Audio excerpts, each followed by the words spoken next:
Thomas Paine, Sam Adams, Benjamin Franklin.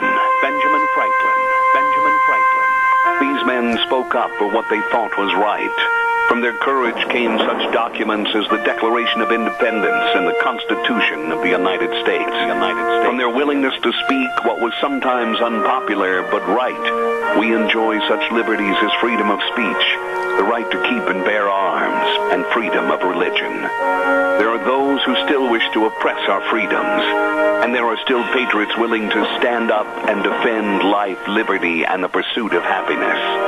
Men like Zeb Bell, who honor our founding fathers and what they stood for. It's now time for Zeb at the Ranch, speaking up and defending your freedoms. Brought to you by Magic Valley Les Schwab Tire Centers and all of the other great advertisers on the program. And now, Zeb Bell. And a good morning, everybody. Good morning. And right now, the birth of Jesus is the reason for the season. Merry Christmas, everybody. Here comes Kate Smith, and God bless America.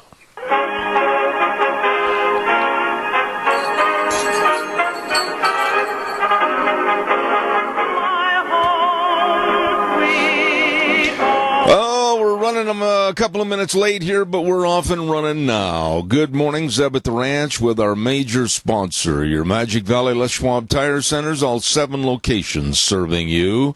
And, of course, travel time right now during the winter months, you make sure you stop in and check out your traction tires. Along with some of our great advertisers, Western Waste Services, always at your disposal. Call 734-6969. Always at your disposal. Good morning. Right now, let's go to the phone line and have our Pledge of Allegiance. Good morning. Well, good morning, sir. Let's get it on, man. We're running late. Yes, sir. I pledge allegiance to the flag of the United States of America and to the republic for which it stands, one nation, under God, indivisible, with liberty and justice for all. Ladies and gentlemen, right now we're going to have our weather forecast brought to you by some dear friends of ours, and that's, of course, Cheney Flooring and Home Design, and they're located at 1228 Oakley Avenue in Burley. And the message to remember, look for the blue door. Whatever you need to make your house a home, all your carpet and flooring, kitchen construction, home decor items, all there at Cheney Flooring and Home Design. And don't forget, they probably got a lot of the newer Christmas decorations for you to really spruce up your home this Christmas season. Stop in and see them today. Cheney Flooring and Home Design. And right now, here's the weather. It's going to be nice as we move closer to the weekend, and pretty much right on average as far as temperatures are concerned. Partly cloudy skies for today, a little bit on the breezy side, winds out of the west, right around 14 miles an hour. We are expecting a high of 34, tonight low of 19. Tomorrow, partly cloudy and 33. Winds are going to be dying down, overnight low of 19. For Saturday, partly cloudy skies, high of 40 with an overnight low of 31. Then possibly a slight chance of rain showers or snow showers up in the higher elevations for Sunday. High of 43, overnight low of 21. And as we go back to work on Monday, mostly sunny and 30. Yesterday's high was 40. The overnight low was 25. That's your weather for Zeb at the Ranch. Oh, my goodness. They do a great job. And thank you, Gina. And don't forget Cheney Flooring and Home Design. 1228 Oakley Avenue in Burley. Look for that blue door. Whatever you need to make your house a home, they've got right there at Cheney Flooring and Home Design. Right now, it's time for Merv May. Come on in here. Let's sell some cattle. All right, a good set of steer calves there, here to $31, $31. Oh, that's the chant of the world's best auctioneer, Merv May, at the Burley Livestock Sale Yard, 1100 Occidental Avenue in Burley, the sale that works for you. 10 o'clock starting time, and don't forget the number to call, 678-9411. Merv May, Cade Rogge, Lance Udy, and all the crew. I talked to Merv yesterday, and they are going to have a ripping good sale today. Everybody be there. Lots of good cattle coming in. I'll give you kind of the short list, and there's going to be a lot more. Chip and Kathy Molyneux over to Cary, 170 head of wean calves coming in. Eric Casel out of Rogerson down in the cowboy country bringing 120 head of wean calves. Tom Peck up at Cary, 170 head of wean steers. Len Palmer of Park Valley is bringing in 8 80 head of calves, and Robert Hennifer of Cary bringing down 100 head of calves. Cody back over at Golden Valley, you betcha 120 cows and calves coming in. Tootie Sherfy of Oakley bringing in 40 head of heifers that are weaned, and Lyle Steed out of Stone, Idaho, the booming metropolis of Stone, 50 head of weaned calves coming into town. Gary Rose of Park Valley bringing in a semi-load of butcher cows, and Wendell Cutler of Hayburn, 40 head of weaned steers. You better be there, 10 o'clock starting time.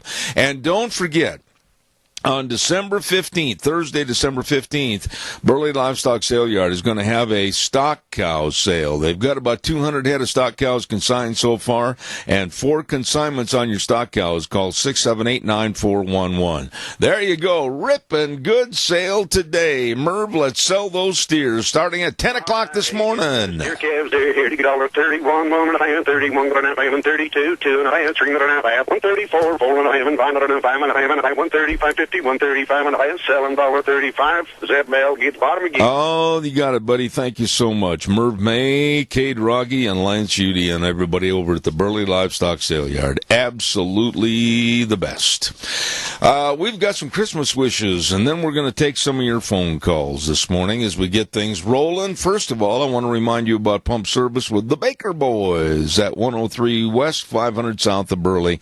These are good old boys at 678-9042. You know, they want to say thank you to everybody that's made their business so successful, from residential and commercial wells and pump service and water softener sales, Sandpoint Systems. They can do it all for you. Merry Christmas from Pump Service, the Baker Boys.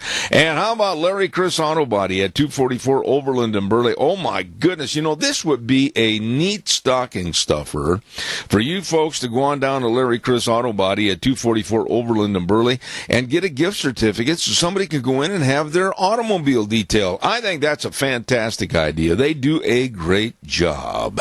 Larry Chris Auto Body, 244 Overland in Burley. And K&R Rental, 256 South, 600 West of Burley. And they've got everything to rent over there, from landscaping equipment, lawn and garden equipment, all the way up to forklifts. I mean, they've got it all at K&R Rental at 256 South, 600 West of Burley. Wishing you a very Merry Christmas. I do too. Very Merry Christmas, everybody. Boy, it's just the reason for the season. By the way, I'm asking everybody to please take the time and effort to put up nativity scenes this year, the reason for the season. Whether it is a painting on your windows at your house or your business, or a nativity scene that you put up, a plastic nativity scene out in the yard, whatever that can be lit up. I'm asking you really to put up the nativity scenes this year. I put out that plea a year ago, and I was very much impressed with the people that took the time and the effort to really put up the reason for the season. Now, there always is going to be a faction, a small faction, minority of people that are haters of Christmas.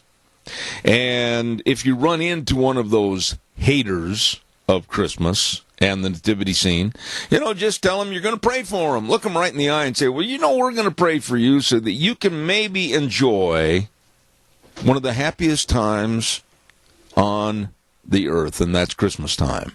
Wish them a Merry Christmas, invite them to go to church, and then walk away from these lonesome, desperate people. You never know. They might follow you and say, okay, I'll go to church with you. It might not be a bad idea.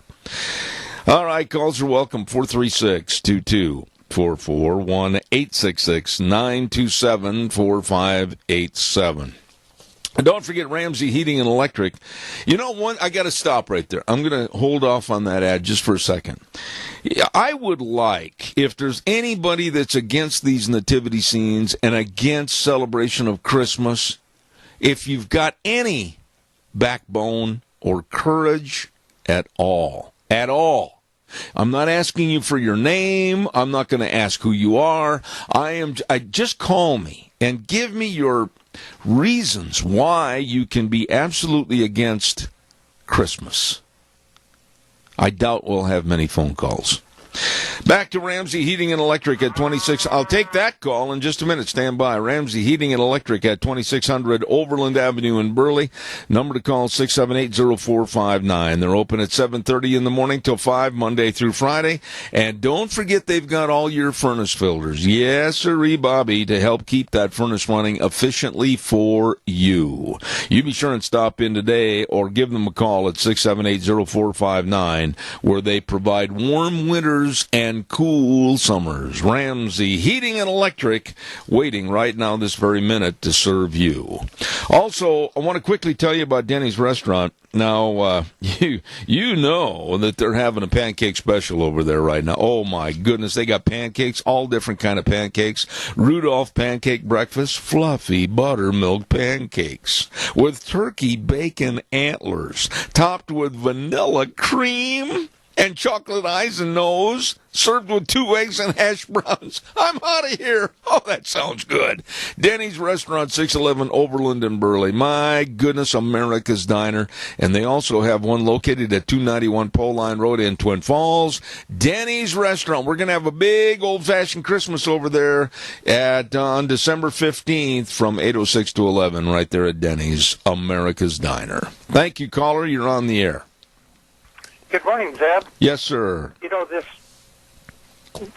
deal with Donald Trump, I am so proud that I voted for him, and I'm so proud that he won the election, because just yesterday we were able to save, I shouldn't say we, but him, as just the president-elect, was able to save 1,000 jobs with the carrier. And, you know, and then the governor stepped in and also give them an incentive to stay there. Yeah. So this guy is the real deal. You know, Keith, I think the business climate in America, whether it's small businesses or whether it's large corporate businesses, I think you're going to see a change in attitude. There's going to be a raising of the eyebrows. There's going to be a kind of a real step in the way they go ahead with things. I think you're going to see the character of the business take on the persona of, hey, things are going to get better. I honestly feel that we're going to see some really good business years underneath the Trump administration. Yeah, and it's just the opposite with Obama. You know, his cash for clunkers, which directly affected me as a businessman, and it's still got the rippling effects going on right now. It does, yeah. Because what it did is it turned a car that may have been worth $2,000 into $3,000 or $4,000 because of the availability of it. Yep, that's right. That's right. What a stupid man this is. And Trump is being chastised because he is picking these billionaires to be on his side. People who have run business and know about businesses and everything else, and not skilled politicians. I appreciate that so much. And it is so refreshing to be able to live in a country that we think is headed in the right direction. Well, simply put, Keith, and in those to those people that are against, oh, well, he's putting billionaires in the charge of things. You know what? It goes back to an old adage that you've known since you were a young man, and I've known for a long time. It takes money to make money. In other words, I would much rather have this nation headed up by a bunch of billionaires that really have been outgoing, progressive in their thinking to make businesses succeed. I'd rather be led by a bunch of people like that than a bunch of losers that we saw for the last 8 years with the Obama administration. You know, in business, money is a tool, just like your hammer and saw to a carpenter or a welder to a welder. That's right. You know, it's a vehicle to further your cause, because if you don't have it, you can't build your business. And all the Democrats have done is tried to destroy that American feeling. I agree with you, my friend. Listen, God bless. Thank you for your call. Say hello to Nancy. Have a great weekend. Okay, you do that. All right. Thank you, my friend. Hey, don't forget Burley Physical Therapy and Rehabilitation, 1263 Bennett Avenue, Suite 2 in Burley with Nick Greenwell and all the physical therapists. I mean, man, what a crew of great people. Caller, I'll be right there. Stand by. And with all the exercises and the sports medicine and the hydrotherapy pool, that pool is absolutely the greatest godsend. It really helped me get back on my feet again. And the whole crew at Burley Physical Therapy and Rehabilitation helping you get back to being you. Don't try to mend the ails and the aches and everything by yourself. Go to people that are professional and can help you get back on your feet and feeling good. And that's Burley Physical Therapy and Rehabilitation, 678-1191. That number again, 678-1191. You stop in and see them today. Caller, I'll be right there, I promise. I also want to remind everybody about Barry Equipment and Rental. We're going to have Juan on the air a little bit later on this morning, as a matter of fact. And they've got 3 locations serving you. South Lincoln in Jerome, Addison Avenue West in Twin Falls, and 159 West Highway 30 in Burley. It's true. They have the equipment to get the job done right. And by the way, they're selling off their used rental Bobcat equipment, at 0% interest on 48 months. Oh my! You better get in there today. The best of all the equipment you need at Barry Equipment and Rental, Jerome, Twin Falls, and 159 West Highway 30 in Burley. Caller, thank you. You're on the air. Go ahead. Yeah, good morning, Zeb. Yes, sir. I want to see Donald Trump make these sanctuary cities gone. These people carrying those placards around and how much they love the sanctuary cities and they're getting all the benefits that go with it.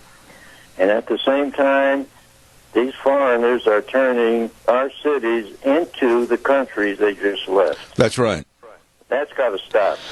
I would like to see... give him the first day to kind of get familiar with the chair behind the desk in the Oval Office and find out how to make it fit him just right. Then day number 2, crack down on these sanctuary cities and tell these mayors like Rahm Emanuel and others and de Blasio in New York and San Francisco and all of these mayors, hey, boys, we're going to have a meeting. And guess what? Federal law is going to be imposed like it should be. You're going to abide by the law. If you don't like it, man, I sure hope you can apply for the city dog catching job, because we're going to run you out of Dodge City. Yeah, because if this stuff doesn't stop, pretty soon each one of these cities will be flying foreign flags. Yeah. Over their capital. Well, many are. Many are. You know what, Tony? You brought up an excellent subject. I was so mad last night when I heard more of the story that's going on at Hampshire College back in Massachusetts. They took down the American flag, and now they're flying the United Nations flag. And I just about took off one of my Tony Lamas and threw it through the TV. Unreal. The United Nations? Yeah. The United Nations is 100% against the United States. They want the United States gone. These wackos that run these liberal colleges absolutely need to be all lined up, given a ticket, and say, bye! Don't let the wharf that you're walking out to the raft hit you in the butt when you jump in the boat. We've got to get rid of these things because this is so absolutely fragmentizing to the American public and to our way of life with our freedoms in this country and everything. And flying the United Nations flag and not flying the American flag, good heavens help us. Well, it's going to take draconian measures to get this country back, or you might just as well turn it over to them now. Well, that's the way it's going to be. We're not going to give up. We're going to keep on fighting, and I know you'll be right there with us. Tony, God bless you, man. Have a great weekend, okay? Okay, thank you, Zach. All right, buddy, thanks. Don't forget our dear friend, and she is Dr. Christine Pickup over at Mount Harrison Audiology and Hearing Aids. You better believe it. I, of course, have been I've been benefited by knowing her and what she can do to help your hearing. I had some problems with my right ear, and boy, she is wonderful. The only locally owned and independent hearing health care practice in southern Idaho. All you need to do is call 312-0957. Make a hearing screening appointment. Go over there. It's fun. Honestly, you're going to have a good time. She's such a nice lady, and it's going to be fun, and you're going to feel very comfortable with this test, and she can help your hearing. That's right, Mount Harrison Audiology and Hearing Aids, right across from the Minidoka Hospital Emergency Room. The number to call, 312-0957. All right, give me a call, 436-2244, 1-866-927-4587. Honestly, I've talked to a lot of people in the last couple of days across the United States. And I'm sure many of you have relatives and friends and maybe sons or daughters that work out of the state of Idaho. Maybe they moved to Texas or back to Indiana, whatever it might be. The climate in this country, ding, ding, ding, of business is already changing. I mean, I've talked to people that own fencing companies. I've talked to people that own production companies of various goods and services. I've talked to people involved in the automobile business. I have talked to people that are involved in all sorts of different American companies, and I have not yet had not one person say anything negative about the new feeling, the new climate in this country, if you will, of, hey, things look like maybe they're going to get a lot better. That's the attitude. Attitude is the best thing in the world to have. Attitude can beat talent anytime, anywhere. Absolutely believe in that. It's not the team that has the most talent on the field that wins every game. It's the team that has the best attitude. I have seen attitude knock the living daylights out of talent many, many times. Calls are welcome, 436-2244, 1-866-927-4587. Yeah, I'll stand behind that statement, too. I mean, I'll look at it in my own case, what's happened in my life and others. As a matter of fact, that's going to be a big part of my book that's coming out here not too long. Attitude is absolutely the number one thing that will, I got to be careful what I say here, kick butt, if you will, over talent. I'm serious about that. Streamline Precision with Tim Vaughn. You know, right now, for winter installation and winter building, it's perfect. I mean, if you need a new steel building on your property, your dairy, your farm, your ranch, your business, they've got Nucor, Prime, Sukup buildings, and their crews are right now ready. I mean, all you got to do is call Tim Vaughn and say, Tim, figure a bid on this, that, and the other. He'll have it done. Bingo! Go to work. Have it ready for spring. 431-7314. Tim Vaughn, great guy. Streamline Precision, serving you. Don't you put it off. You get a hold of them today. By the way, another good old boy, Zach over at Minicacia Sales at 1321 East Main Street in Burley. Oh my, sponsoring Dr. History. And he's got the greatest kids in the world. And of course, America's sweetheart, Abby, she's called on many occasions with our Pledge of Allegiance. Just a really nice family. Well, Minicacia Sales, 1321 East Main Street in Burley, sponsors Dr. History every Tuesday at 10:06. Don't forget, they've got all the western windows to keep the cold air outside. And they've got a lot of really, really good quality carpet on sale right now, too. And they'll help send over the contractors to do the installation. Minicacia Sales in Burley, 878-2091. You know, I was listening to a report on ESPN last night. And well, it was actually late yesterday afternoon. And they were talking about Colin Kaepernick. They were talking about Kaepernick standing up for Fidel Castro. Kaepernick sitting down for our national anthem. Kaepernick this, Kaepernick that. And I got to thinking about this a little bit. You know, in the good old days, now I'm going to show my age a little bit, when football was a game where men acted like men. Caller, stay with me. Football used to be a game of men. I'm serious, man. They didn't worry about broken noses. I remember one game with the Packers where a player come off the field and literally had a fractured right arm. And he looked at Lombardi, and he knew Lombardi was going to say something to him, and it's in one of Jerry Kramer's books. And he said, just put some adhesive tape on it, tighten it up, and he went back in and played the rest of the game. Men were tough.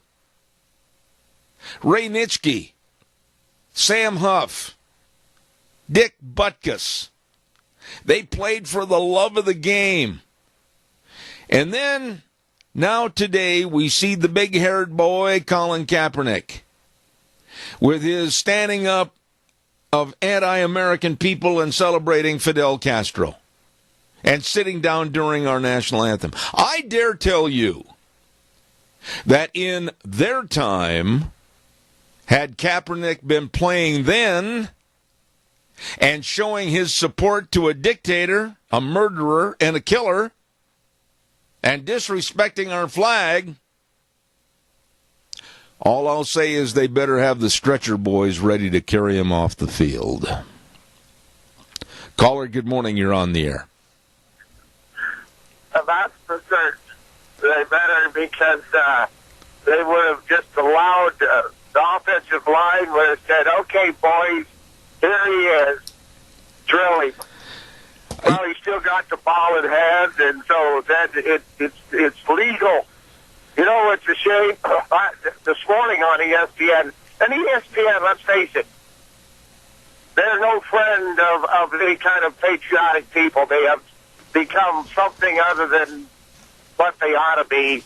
But I guess when it comes to sports journalism, it's not too hard to be objective, I guess. Yeah. So, but they were talking about coaches who earn their stripes every day.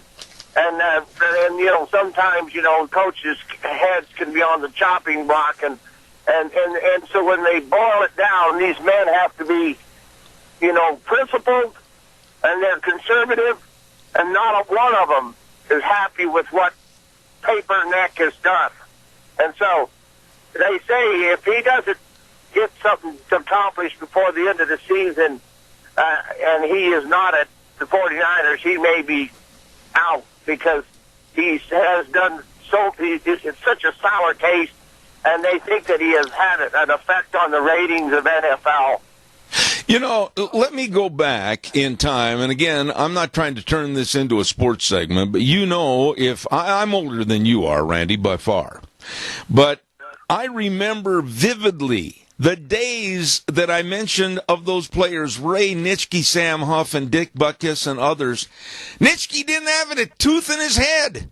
He had all of his teeth knocked out. He'd get in the middle linebacker position for the Green Bay Packers. And he'd smile. They didn't wear mouth guards. And he would smile, and it looked like you were going into a giant cave. And yet they were the toughest, and they were the roughest. But you know something? They all stood for the national anthem. They were all thankful they lived in this great country, and they all absolutely praised the fact that they were Americans. And I'll guarantee you, if you would have lined up Nitschke and had him as his sights on old Kaepernick at quarterback, oh my goodness, line up the pallbearers.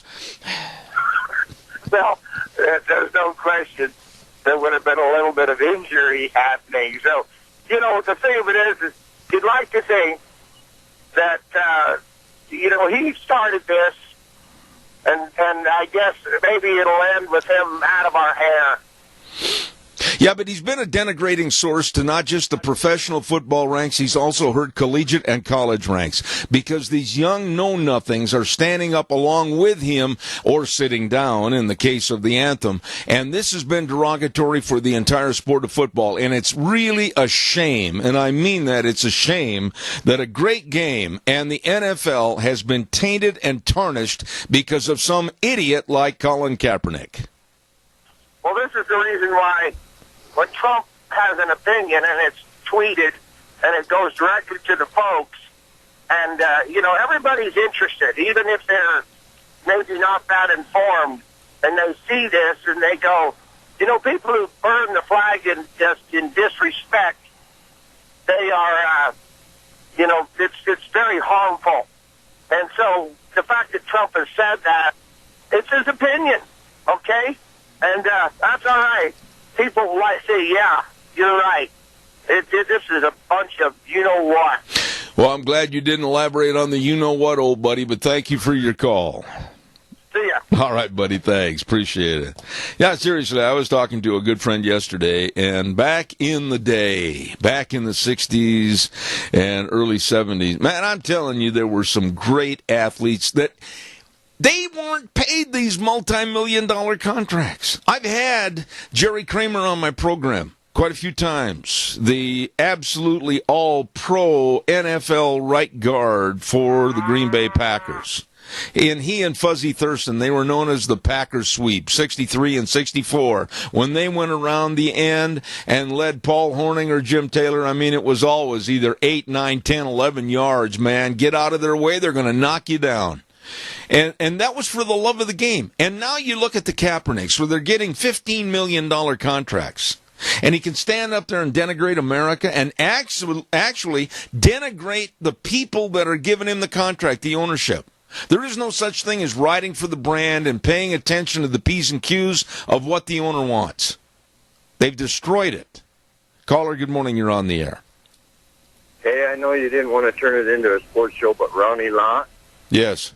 could have surgery on his finger and be out the rest of the season back when he played. But he chose to have that finger cut off so he could keep playing. I'm so glad you brought up that story about Ronnie Lott, because honestly, I overlooked that, and I apologize for that. That's just one of the other great stories of toughness. A lot of people that are not sports enthusiasts or know the love of the game, they would say, well, that guy was stupid. It cut his finger off. Hey, listen, he did not want to sit on the sidelines. He did not want to take a year off. He did not want to re-injure that finger. Cut that dude off. And Ronnie Lott was one of the best defensive players in the game of football ever. Yes, sir. I'm glad you... Thank you, sir. You bet. God bless you, man. Thank you much. It's not just football. It was toughness. It was toughness. They had a persona of toughness. And I've got a whole bunch of pictures here on my wall and elsewhere of players, whether they were NFL players, whether they were major leaguers, whether they were basketball players. They played through the hurts and the pain and the aches and the strains and the sprains because they loved the game. A lot of people might say, oh, that's stupid. Why, they probably hurt themselves for the rest of it. They played for the love of the game. It wasn't the money. They weren't sitting down and protesting the anthem. Many or most or all of them were out helping in the community and doing things to help other people. I'm very familiar, of course, with the Green Bay Packers because that's where I grew up. I remember all the service work that they did as a team away from football.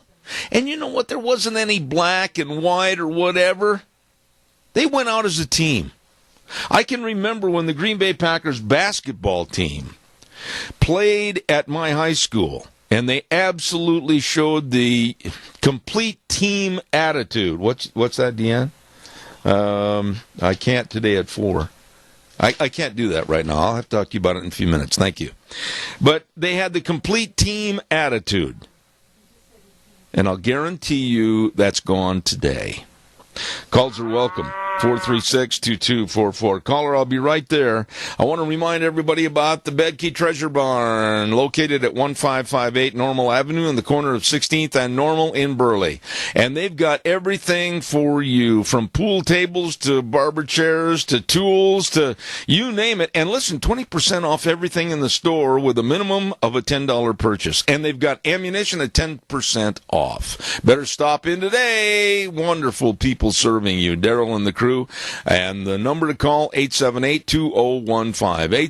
878-2015. And they're open Tuesday through Saturday from 10 to 5. Bedkey Treasure Barn at 1558 Normal Avenue in Burley. Wishing you a Merry Christmas. Caller, good morning. You're on the air. Good morning, Zeb. Hey, this is Clarence. You know what? You're talking about the football players nowadays.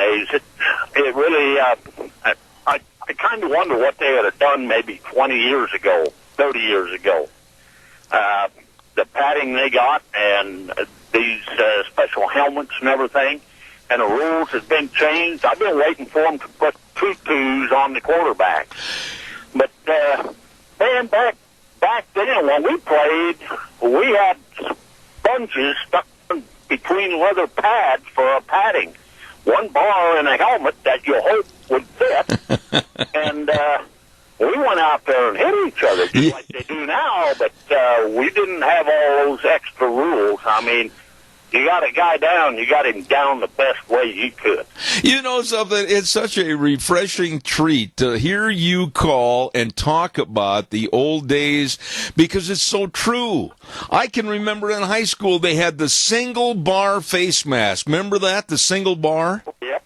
And That's what I was referring to. yeah, and that's exactly what you had. And these guys were tough. Sure, you might run off the field with a bloody nose. Sure, it might be at different angles and it had to be reset. Sure, you might have had a little scratch on your cheekbone that went all the way down past your chin. But you know what? I think we learned how to be tougher. We learned how to be men. And you learned how to respect the other opponent, I think, more so than today. Oh, yes, very much so. Very much so. You know, I mean, there was times, you know, you got laid out, and you got up and patted the guy on the helmet or on the backside and told him, hey, nice hit, bud, nice hit. You know? And it was the same, I think. It's really, with all these new regs they got coming in and everything, I cannot believe some of the calls I've seen. It just, I don't know. Actually, football is not a sport no more, Zeb. They turned it into a business, and that's what it is. I cannot argue that, but you said a sport. you said something. You said something a moment ago that I want to elaborate on just for a quick minute because I've got to get a weather forecast here. You really touched on it, in my opinion.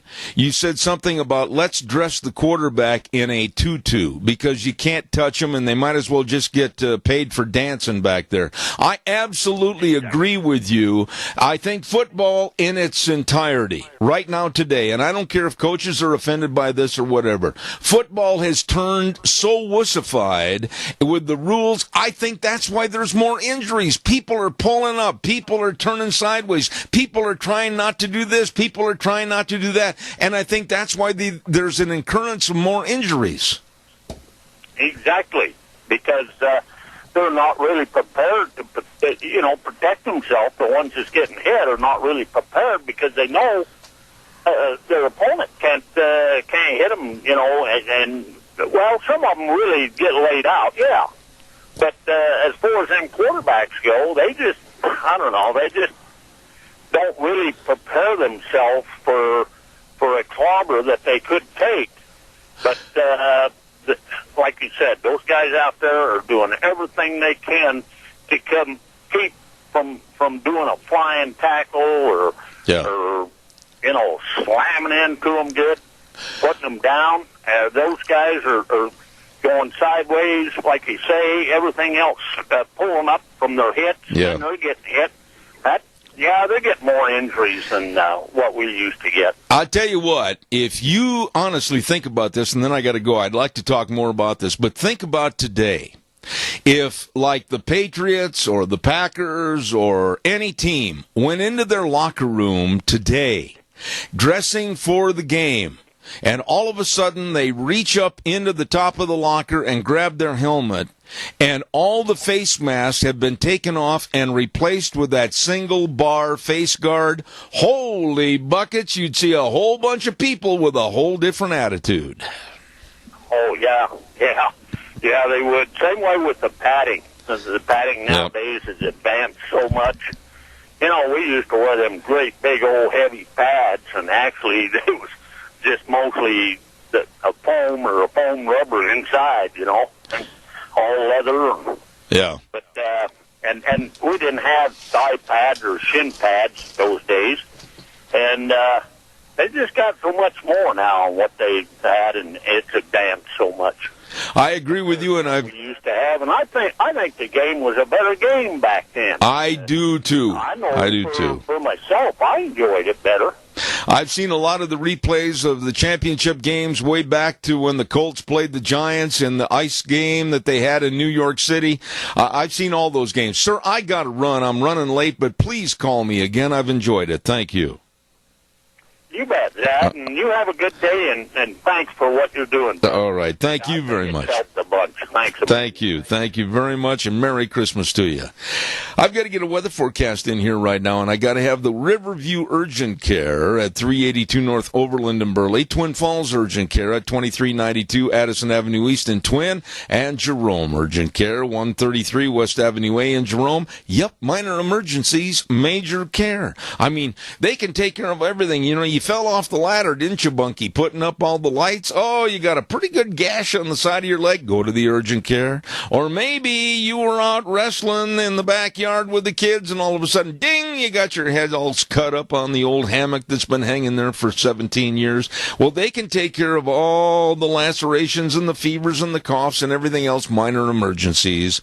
Major care. They're open 7 days a week, the urgent cares. And right now, here's Gina with the weather. It's going to be nice as we move closer to the weekend, and pretty much right on average as far as temperatures are concerned. Partly cloudy skies for today, a little bit on the breezy side, winds out of the west, right around 14 miles an hour. We are expecting a high of 34, tonight low of 19. Tomorrow, partly cloudy and 33, winds are going to be dying down, overnight low of 19. For Saturday, partly cloudy skies, high of 40 with an overnight low of 31, then possibly a slight chance of rain showers or snow showers up in the higher elevations for Sunday. High of 43, overnight low of 21, and as we go back to work on Monday, mostly sunny and 30. Yesterday's high was 40, the overnight low was 25. That's your weather for Zeb at the Ranch. I appreciate it, Gina. Brought to you by the Urgent Cares. Riverview Urgent Care, Twin Falls Urgent Care, and Jerome Urgent Care. Minor emergencies, major care.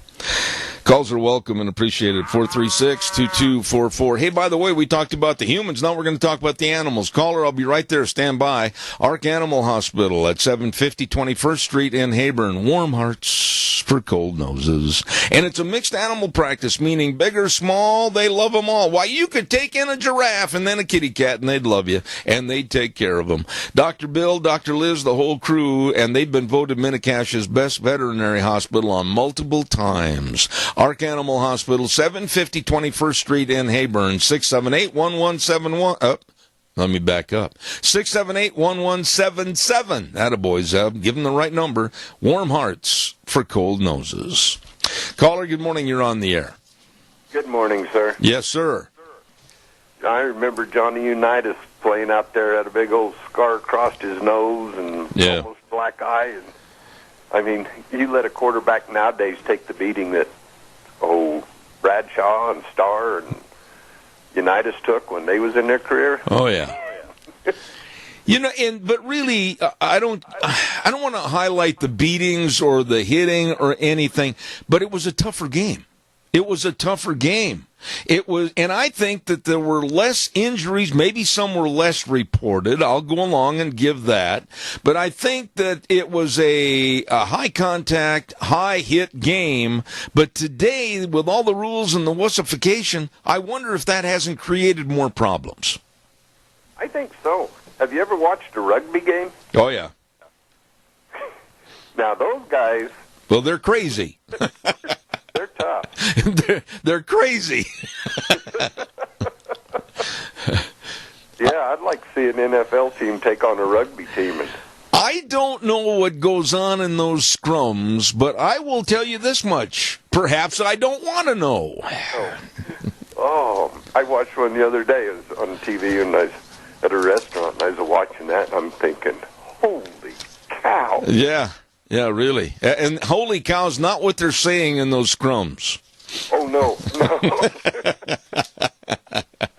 Yeah, that's, football, I liked it back then when they didn't have the indoor stadiums. Yeah.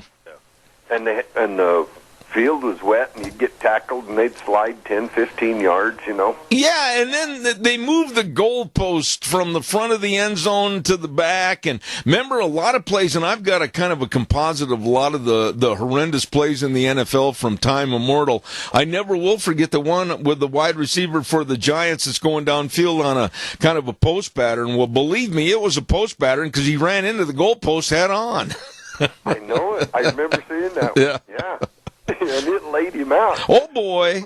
But the point is, I guess the point I was trying to make earlier this morning, Doug, is that men acted like men. And yet they were proud Americans. They were so proud of this country, many of whom served their country in the armed services, whether they were baseball players, basketball players, or professional football players.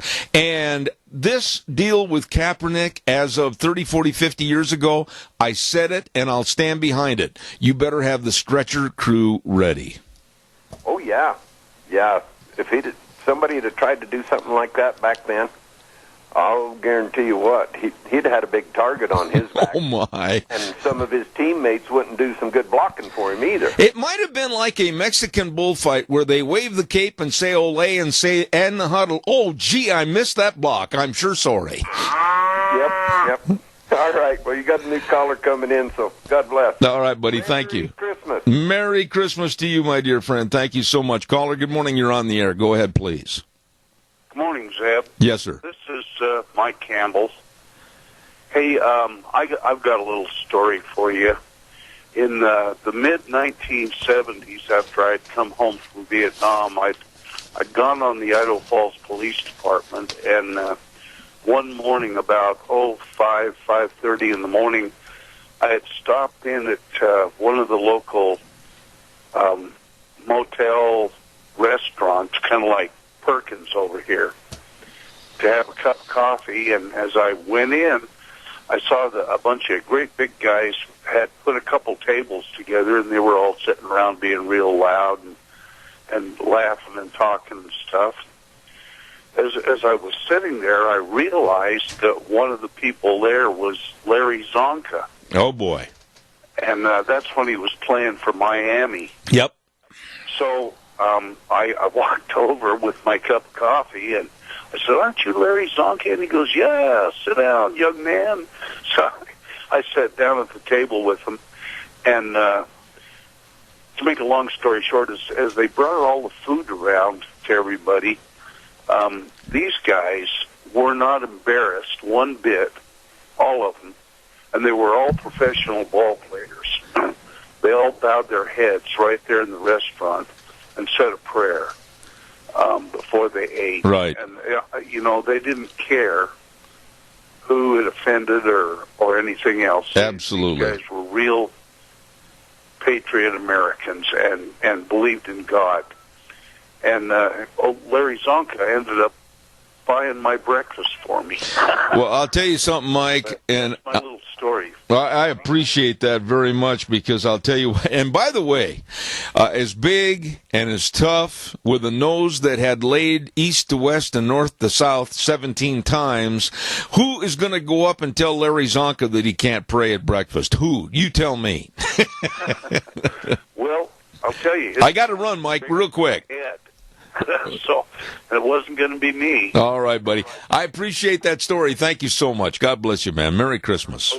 Okay. Thank you. Want to remind everybody of our major sponsor, and that's your Magic Valley Les Schwab Tire Centers. All 7 locations serving you, and service is the key word. The forecast, a little dark over on the north side right now. Well, we're going to get a lot more snow. You're going to have a lot more ice. You're going to have a lot more slushy driving conditions. So make sure you've got the traction tires that'll get the job done safely for you. Stop in and talk to them today at any one of the 7 locations. I mean, these people are so helpful. They're so courteous. And they're so knowledgeable. Please stop in and check out all your tires, your front end alignments, brakes. Oh, the excellent brake service. And, of course, the struts and shocks. Oh, boy, I got to say that again, but I'm not going to right now. And all the batteries, everything is there for you. You be sure and stop in and see them today. Lane and Rupert, Dave on Blue Lakes and Twin, Mike and Buell, Mike and Jerome, the Twist family in Paul, Daniel on Pole Line in Twin Falls, and Randy on Overland in Burley. They are the best, and the reason is of the service. They really take care of you at your Magic Valley Les Schwab Tire Centers. Oh, by the way, too, don't forget the Burley Annual Christmas Parade is going to be at 6 p.m. next Monday, the 5th, December 5th, starting at 6 p.m. It's the 6th year to see Santa come turn on the lights at Centennial Park, all the floats, the nativity scene, music, Santa Claus, all of this and more. Free donuts, hot chocolate, other great attractions next Monday, December 5th, put on by the Burley Area Merchants Association. It is going to be great. Wishing you a Merry Christmas. Wheels, take it away to news. I'll be back in about 7 minutes.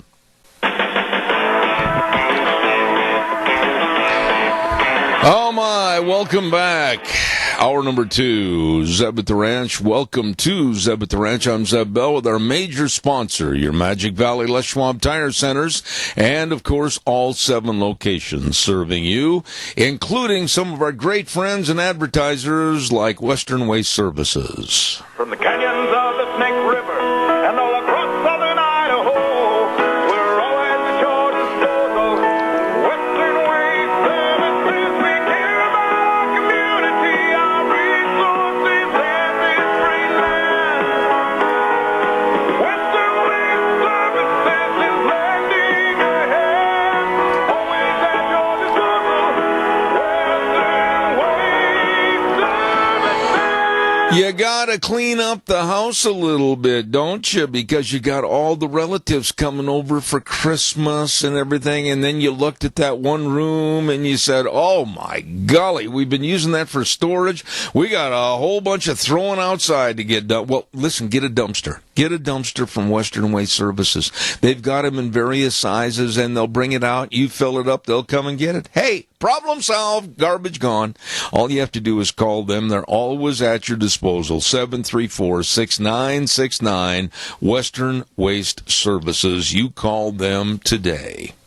Hey, by the way, I've got some great friends in Twin Falls that have some super great Christmas deals for you. Quality's Electronics at 1730 Kimberly Road in Twin. Listen to this. They've got the Wi-Fi ready Blu-ray players, $49.99. Holy cow, and you'll save $120, $120 on an LG 55 LG 55-inch smart TV, now only $479. I messed that up. And don't forget, you're going to find all kinds of great deals throughout the entire store with my friends at Quality's Electronics, 1730 Kimberly Road in Twin Falls, wishing you a very Merry Christmas. Oh, they're nice people. Oh, and by the way, don't forget, join us for an old-fashioned Christmas at Denny's Restaurant, America's Diner, on Thursday, December 15th from 8:06 to 11. And we're going to have carolers from Oakley High School there. Oh, I heard they can really sing. And we're going to have great food and prizes. And it's Christmas the way it should be. At Denny's Restaurant, America's Diner on December 15th. We'll see you there. Well, I hope she'll be there. Kyla at the Minnecasia Chamber of Commerce. How are you? Is she there? I'm right here. Can you hear me? I can hear you now. They evidently forgot to turn you up. Good morning. How are you? How are you, Zeb? I am good. Merry Christmas to you. Merry Christmas. I can't believe we've come almost to the end of the year. Can you believe it? Oh, I know it, but I'll tell you what, I've got great optimism for 2017. What's going on at the Minnecasia Chamber of Commerce? Well, we have so much going on here at the Chamber as well as in the community, so I'm going to try to get through it all today, so bear with me here. But first of all, we're in the middle of our membership drive. We just rolled out a new membership program, and so we're offering a $100 discount to our members and new members who would like to join up before December 30th. So just stop by our office here in Heyburn, or, you can get on our website. You can give us an email, give us a call. We'd love to chat with you. But there's lots and lots of other things that are happening. The Chamber is going to have its first open house Christmas party on December 8th. This is for everyone in the community to stop by. It'll be on December 8th, so a week from today, from 4 to 7 p.m. here at our office in Heyburn, which is right there on the corner off of 7th Street, 11777 7th Street here in Heyburn. And we'll have Santa Claus. We're going to have some goodie bags. We'll have food. We're going to have some local entertainment. So, Zeb, I really hope you and your family and everybody at your station can come on by. I hope so, too. And that's going to be December 8th, starting at what time? 4 p.m. to 7 p.m. And then I'm going to keep going here because, it's Christmas time and there's just a lot going on. So don't forget that the Burley Christmas Parade is going to be taking place on Monday. And that is a lot of fun, 6 to 8 p.m. I love seeing all the lights and everything. And Santa Claus will be escorted in a lighted parade on Overland to Centennial Park. They're going to have free hot chocolate and donuts in the park then afterward for everyone. So that is just a fun one, I think, to go to. Oh, yeah. Oh, yeah. Now, what else are you going to be getting to? What's that? I say, what else are we going to be getting to during the Christmas season? Oh, my gosh. Okay. You just said something, and you cut out, and I can't hear you, and I'm so sorry about that. Well, I don't know what's going on over at the station, but Wheels, you're going to have to really watch that closer. And once again, Kyla, what else is coming up that they need to put on the calendar? Oh, my gosh, so many things. So here we go. All right, so the Christmas concert at Howell's Opera House in Oakley, which is just a beautiful, beautiful opera house, is also taking place on Monday, December 5th from 7:30 to 9 p.m., and it's also going to happen on Sunday, December 4th. So it's going to be a lot of fun. Again, it repeats 7:30 to 9 p.m. This weekend on Saturday, if you're looking for a great little jaunt, I would head over to the Elba Community Building. They're going to have the 19th Annual Christmas in the Country Craft Show. Ooh. And that's going to take place on this Saturday from 10 a.m. to 6 p.m. And then one of my other favorite concerts to attend is a special night, is what they're dubbing this, at Ovac's Christmas Concert. That takes place at the historic Wilson Theater in Rupert. That's this Saturday, again from 7:30 to 9 p.m. And that is just going to be a whole bunch of very talented vocalists. Admission is free. No reservations are needed. Just make sure and get over there before 7:30 at night on Saturday at the Wilson Theater. Wow, wow, wow. Is it going to be a fun Christmas season for this year? I'm looking forward to all the goodies and all the fun times. I know, especially the goodies. I got to be honest with you. I really love the goodies. Well, I got to cut back a little bit, but I am going to splurge a little. And if anybody has more questions, and I'm sure they would, Kyla, how can they get a hold of you over at the Chamber to tell them where to go and what time to get there? Oh, please, just stop by our office here in Hebron, or you can give us a call at 679-4793. or minikajachamber.com. Just click over to the events tab, and that will give you the whole calendar of what's coming up. Oh, real quick, give a shout-out for your gift store over at the Chamber. You've got some very unique gift-giving ideas. Oh, my goodness, yes. We have got all kinds of Idaho candies and all kinds of Idaho products. We have wonderful ceramics that are made locally, T-shirts, you name it. If you're looking for Idaho gifts, please stop by 9 to 5, Monday through Friday here at the Visitor Center.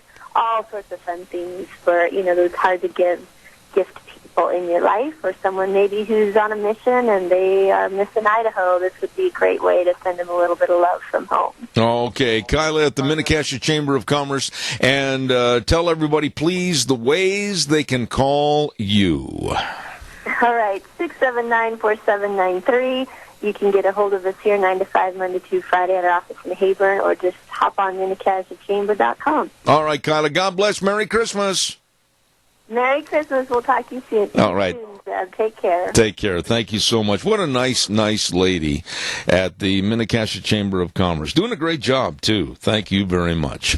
Hey, by the way, don't forget our dear friends over at Hanson Mortuary, 710 6th Street in Rupert. Joel Heward, the manager, his family and staff, all of them working to serve you.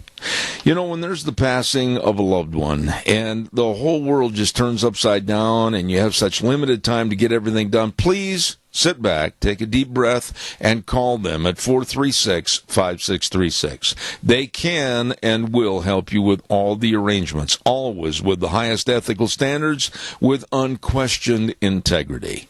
Don't forget, Hanson Mortuary, 710 6th Street in Rupert. That number again, 436-5636.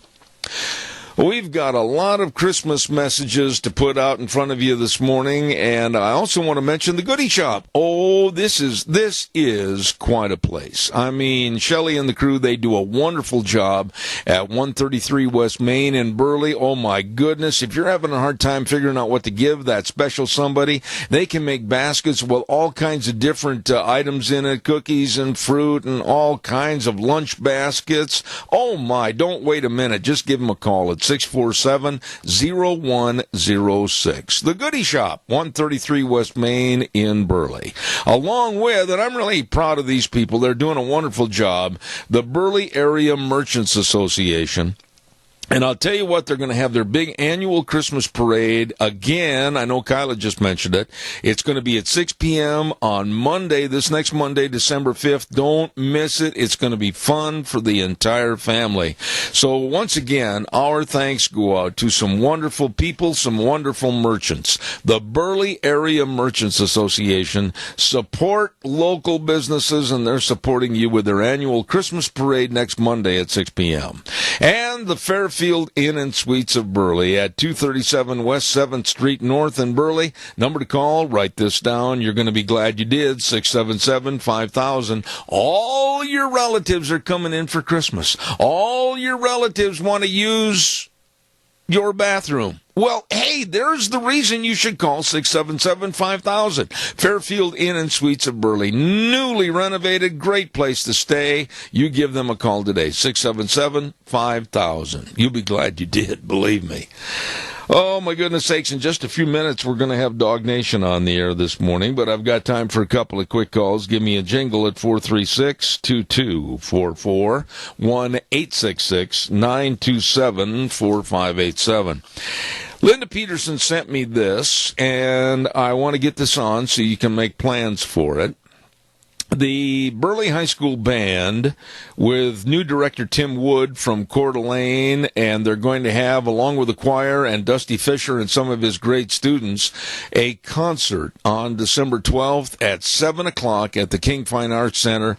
Everybody try to be there. It should be a lot of fun celebrating Christmas. And here's another one. The American Falls Community Choir, directed by Dan Bowman, will be presenting their annual concert at the Rupert United Methodist Church at 605 H Street on Monday, December 12th at 7:30 p.m., both on the same evening. They'll have light refreshments, and for more information, call 436-3354. And they wish you and yours a very Merry Christmas. All right, don't forget our friends at Cameron and Siemens Insurance. When you think about life insurance, and you should be, health insurance, retirement planning, and employee benefits, never, ever forget the people that are there to serve you and do a great job for you, and that's Cameron and Siemens Insurance. Very accessible and devoted to helping you on Highway 24 going into Rupert. Number to call for an appointment, 436-4424. Cameron and Siemens Insurance, you get on over there. You will be so glad you did. And while we have a minute, too, I also want to mention about Let's Ride. You know, with the snow and the warnings of more snow and the hills getting a lot of angel dandruff, you better get over to Let's Ride and check out all the snow machines. They've got a bunch of them over there at 270 Highway 24 between Rupert and the World. And they're open Monday through Friday, 9 to 6, Saturdays 9 to 5. Along with all the snow machines, they've got the timber sleds. Now, that's a timber sled. I knew I was going to mess that up. Timber sled system. That's a bike conversion kit that allows you to convert from your bike from dirt to snow and back again. Neat deal. Really neat. Stop in and they'll show it to you. Check it out. Along with all the accessories, great service department at Let's Ride. 270 Highway 24 between Rupert and the World, where the fun is sold. Really good people. Let's see what else have I got cooking here real quick. I wanted to mention before we get off of the subject matter this morning, another, and this is really unfortunate. I wanted to touch on this in the first hour, but another police officer in Tacoma, Washington yesterday, shot and killed. You know, any life that's taken is sadness. Any life that is in the obituaries of people serving other people, police, fire, our military, so sad, especially at this time of the year. And I certainly hope that this absolute madness and this absolute criminal element against our law enforcement officers comes to an abrupt halt. No more. This has got to stop. And our thoughts and prayers go out to the police officer and his family. Ladies and gentlemen, also I want to remind you, too, about Streamline Precision with Tim Vaughn. And, of course, I'm going to give you the number. And then you can call and say, Tim, work us up a bid. We want a brand new building put up here on the dairy. We need new feed lanes, whatever you need. They can take care of it for you at Streamline Precision with Tim Vaughn. Oh, my goodness, 431-7314. Now, I'm going to say the number again slower. Write it down on your pickup dashboard, whatever. 431-7314, Tim Vaughn. Right now is a perfect time to call Streamline Precision. Get the bid, get it done, get it started, get ready for next spring. They're waiting for the work for you. Streamline Precision, 431-7314. You give Tim Vaughn a call right this very minute. I think because it is Christmas time and because I've had to cut him short on other occasions, I'm just going to say where'd all these dogs come from, because here comes Ken Mort. Who let the dogs out? Who let the dogs out? Oh, my goodness sakes. We got dogs here. We got a poodle in the corner. Literally, we got a poodle in the corner. And right now, here comes Officer Ken Mort with Minidoka Animal Control. Merry Christmas, Ken. How are you? Merry Christmas to you too, Zeb. I'm doing great. And yourself? Oh, good. Have you been Christmas shopping? Our Christmas shopping is complete. Ken?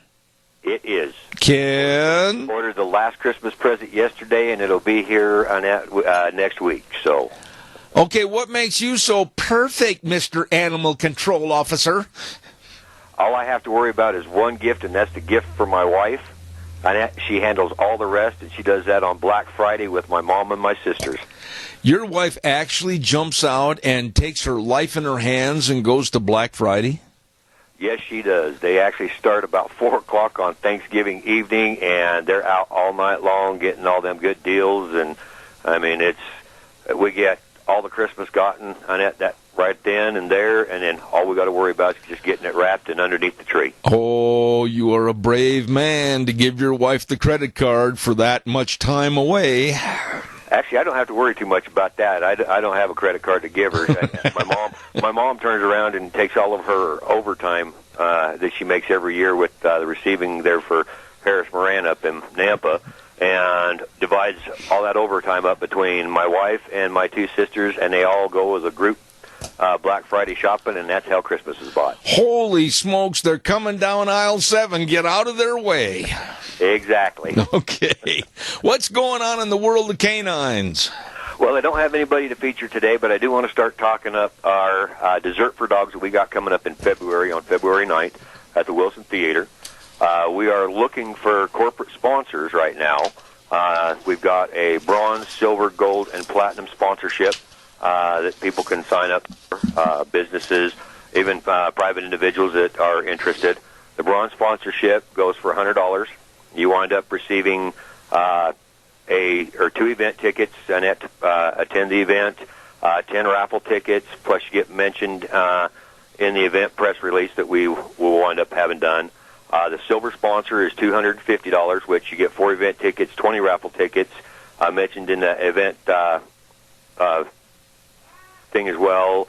I mean, and several others. I mean, we've got so much on that we're, with each additional sponsorship, you receive more benefits. And the gold sponsorship is $500, and then our platinum sponsorship is $1,000. Wow! And all the money that we're going to be raising on that is going to be going to help with taking care of all the unwanted pets that we have by getting them, helping with the transports, helping with medical expenses and stuff, and that for the veterinary care that they wind up needing, spay and neuters. I mean, just help them with getting on that the essential things that we need to be able to do the job and take care of all these unwanted dogs in our area. So anybody that's interested in being a corporate sponsor or want to get involved, i.e., you got an individual that wants to be, or that makes a really good dessert and wants to enter it, Annette, the entry for entering the dessert is free. So basically, just get a hold of us.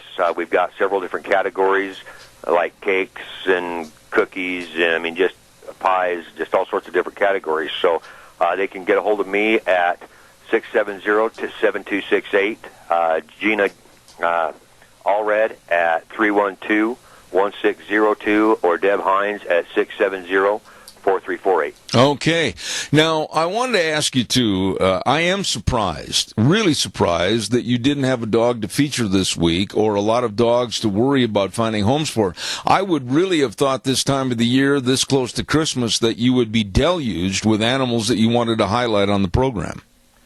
Well, actually, I mean, we've got several in. We've unfortunately right now. I mean, we brought in 5 just this week, but they were all running at large, so they are. I've got to hold them for 5 days, so I won't be able to feature any of them until next week. And the ones we do have in the facility are actually going to be leaving this weekend. We've got a couple of rescues, one in Oregon, one in Washington, that have found homes for them. So. Like I say, right now we've just got the 5 that I've got to hold on for 5 days to see if we get an owner to come forward, and then we'll be able to get them featured if we don't. Okay, well, man, I tell you what, I'm kind of glad that you don't have dogs every week to feature, because it makes me feel better to know that they've got homes and we don't have to worry about finding new homes. Exactly, and I also want to thank everybody out there that helped us out with our shoe drive that we had, our Shoes for Dogs shoe drive. Right. We actually collected 58 bags of shoes, got them shipped out on Tuesday. We just got to wait to find out how much poundage it was and everything, and then we'll get our fundraiser money from that. So everybody out there that helped with being able to collect all these shoes and donate these shoes, we really appreciate all your help and support. Well, I really feel a lot better this morning knowing that all your Christmas shopping is done, because now I know that my gift is under your tree, soon to be under mine. Thank you for making me feel so much better. You're welcome, Zeb. Okay. Ken Mort, Minidoka Animal Control. Where'd all these dogs come from anyway? Holy cow. Good guy. Doing a great job. Ken Mort, Minidoka Animal Control. Thank you very much. Oh, my goodness sakes, don't forget, join us for an old-fashioned Christmas at Denny's Restaurant, America's Diner, on Thursday, December 15th. That's coming up in a couple of weeks, and it's going to be from 8:06 to 11. I'm going to be broadcasting live over there for the whole program. We'll have carolers from Oakley High School, great food, prizes. Oh, my goodness. It's going to be Christmas the way it should be at America's Diner, Denny's Restaurant, 611 Overland in Burley on December the 15th. By the way, too, don't forget what I said about last hour. BAMA, Burley Area Merchants Association, celebrating the holidays of Christmas at Burley's annual Christmas parade at 6 p.m. next Monday, December 5th, and it is the 6th year to see Santa come turn on the lights at Centennial Park.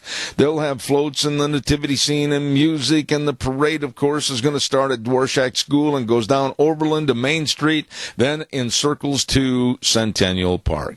Free donuts, hot chocolate, all kinds of fun. Thanks to your Burley Area Merchants Association. Wishing you and yours a very Merry Christmas. Well, let's see if we have this beautiful lady ready to go. I know we've got a lot to talk about, and we'll say good morning to the lovely Rita Ramsey. Are you there? Good morning. I am here. Did you have a good Thanksgiving?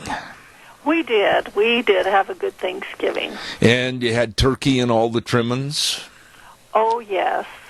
Yes, we did. You said that kind of like, oh, boy, am I glad it's over.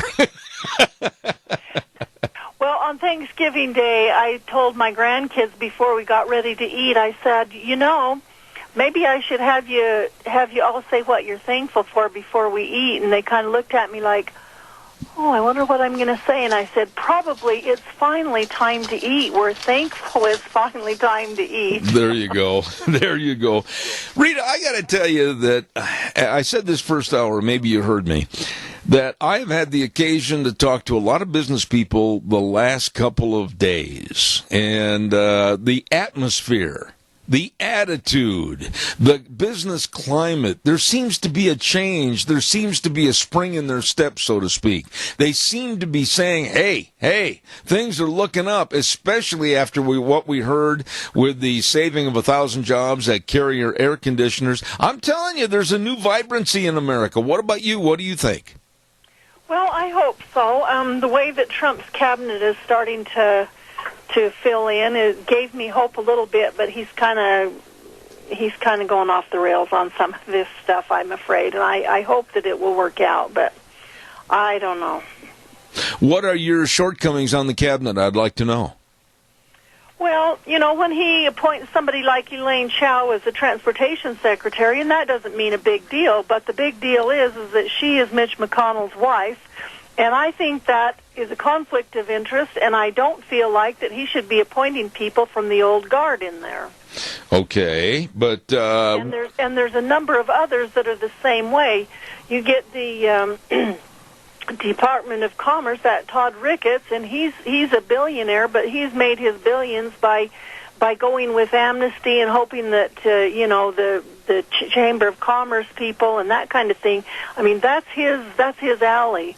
And that makes me really kind of concerned that we're not really draining the swamp. Well, I guess the only thing we can do, and I think we could arbitrate back and forth over good, bad, or indifferent choices for the cabinet, but the proof has to be in the pudding with the finished product when we see what's coming out of it. We really can't tell right now, can we? Well, we really can't, but that's why it makes me really concerned, is because when you get somebody that, like Elaine Chao, she might not have anything to do with anything, really, Secretary of Transportation. It might just be a title. But when she's married to the Senate, majority leader, who absolutely was totally against Trump, and would do all kinds of stuff that are not conservative in any shape or form, it gives us pause to be concerned. We will watch it closely. But now I also want to ask you, this recount, there is just too many loose ends, like a old frayed suit, and all the threads are coming apart. I don't see any merit to this recount. I don't see any sense to this recount. The only thing that I can conjure up as possible is just a way for Jill Stein and the Green Party to put more money in the coffers, possibly for the next election. What are your thoughts on this? Well, I think that we need to put the green money back in the bank and leave it and not deposit it anyplace else. This is getting ridiculous, and it's just one of those things that it's somebody's favorite pet, and they're going to do whatever they can to extort money from the federal government, as the federal government extorts it from each of us, to do that kind of stuff. And the thing of it is they're not really making a difference. In places where they think they're making a difference, they're absolutely just totally ruining the places. You can look at California and see what green money's done for them. It has totally destroyed their farming economies. It's destroyed tons and tons of things. Their regulation is up the wazoo in California. And, California is such a diverse place and has so many pluses, but people are just trying to get out of there, hopefully with the shirt on their back, because of all of the regulation that's going on with the green money. Absolutely. We have a caller with a question. Go ahead, caller, quickly. You're on the air. Zeb, on this recount thing, that's all Hillary Clinton's stuff. Well, she's got all the money behind that thing, or else us taxpayers is paying for it. Well, it's speculation. They asked Trump if he would accept the way the nominations went, and he wouldn't answer. Yeah. And now I think it's Hillary and these other people that are not accepting. I have a tendency I have a tendency to think that you're right, Bob. Thank you very much for your opinion. I appreciate that. Rita, he brought up something about the money. And at first, Hillary, with her concession speech, she said, oh, well, we've got to give Trump a chance and we got to stand behind the new president and everything. I honestly believe, like Bob just stated a moment ago, I honestly think that somewhere down the line, hidden underneath all the old dirty rags and laundry, we're going to be finding out, maybe not now, maybe not a year from now, but in the future, that the Clinton Foundation and a lot of the Clinton campaign money is helping underwrite this recount action. What are your thoughts? Oh, absolutely. That is exactly what it is, and I don't know if they think that they're really going to get a different answer other than it's like we're just going to drag this through the mud and make it as difficult as possible for anything to go forward and for this new administration to get into office and start making some changes. It's kind of like she's drowning and that's her last wave of the flag, like, come on, help me, don't make me drown quite so fast. I wanted to ask you, I've got a story right here. I know you've heard about it. I know you've probably watched this story, but honestly, I thought that the Democrats were going to open the door and bow politely and say goodbye to Nancy Pelosi as the minority leader, but they didn't. What's going on here? That really makes me irritated because, and I don't mean this disrespectfully to people who are older, but I think, and many others think, and I would guess that you would probably concede that you feel the same way, I don't think that she's 100% in her mind anymore. I think she's distracted. I just wonder if she has some dementia maybe, but I just feel like that's kind of dangerous having somebody like that in there, that somebody can either prop up and say, okay, do this, and they write it down on a card and she takes it out there and says, okay, this is what we're going to target today, and because I don't think that she's 100%. Well, let me ask you quickly, and then we'll take that caller. She won by 2/3, and I honestly thought that when Tim Ryan from Ohio was going to run against her for that leadership position, I thought it was a slam dunk because of the people that I heard and read about that were absolutely in favor of a big transitional change in their party. How did she maintain 2/3? Actually, when she said that she was going to run again and somebody said they were opposing her, my thought was there's no way that anybody will ever beat her out. And the reason is because politicians think that they just climb up the ladder and it's this person's turn, and when their person's turn is over and steps away, not to be opposed, but steps away, then somebody new can come along. They do not ever let somebody oppose them and win and beat them out. There is always you step down, and then there's you vote and find out who it is. But they just go right up the ladder, and it's their turn, and everybody just get out of the way and let it happen. That's the way politics is. Yep. Okay, we've got a caller. Good morning. You're on the air. Thank you. Hey, Zeb, I want to thank you. I love listening to Rita. She's one of the sanest ladies I've heard. I just love hearing her take on everything. California used to have the 7th largest economy in the world, and the place is destroyed. It's ruined. The Grapevine, all the way up to 5, like, they just decimated it. And it's all the liberal policies, and, I mean, what are you going to do? You know, I feel sorry for those people, but they got to get out of there because they're not able to change it. I agree with you. I totally agree with your statement. I'll have Rita comment. Go ahead, Rita. Thank you. Thanks for the compliment. I appreciate that. But it's really true. You know, I think that if the truth is known, and we'll see here in a few more years, all that area where they were starting, well, they were having drought, but they also had diverted water to just go to the ocean instead of letting it go into reservoirs.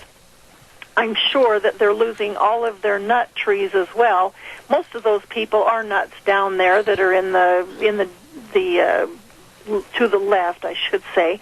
But, you know, they have some of the biggest farms for almonds and walnuts and pecans and stuff like that in the world.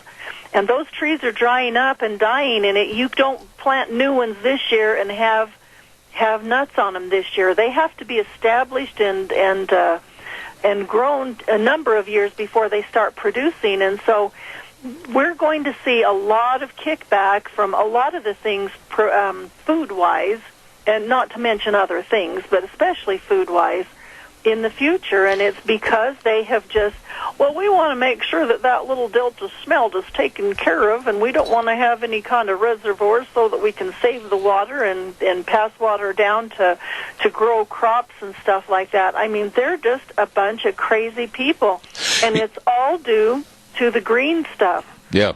If anybody has a chance to do it, they need to read the book Behind the Green Mask, and they'll see a lot of that. You know, Rita, we'll take this call, but I want to mention something to you. I had on the air yesterday a lawyer with the Pacific Legal Foundation that is fighting the government and fighting the shutoff of water in California. I called a friend of mine down in California that has been a farmer and rancher for many, many years in the San Joaquin Valley.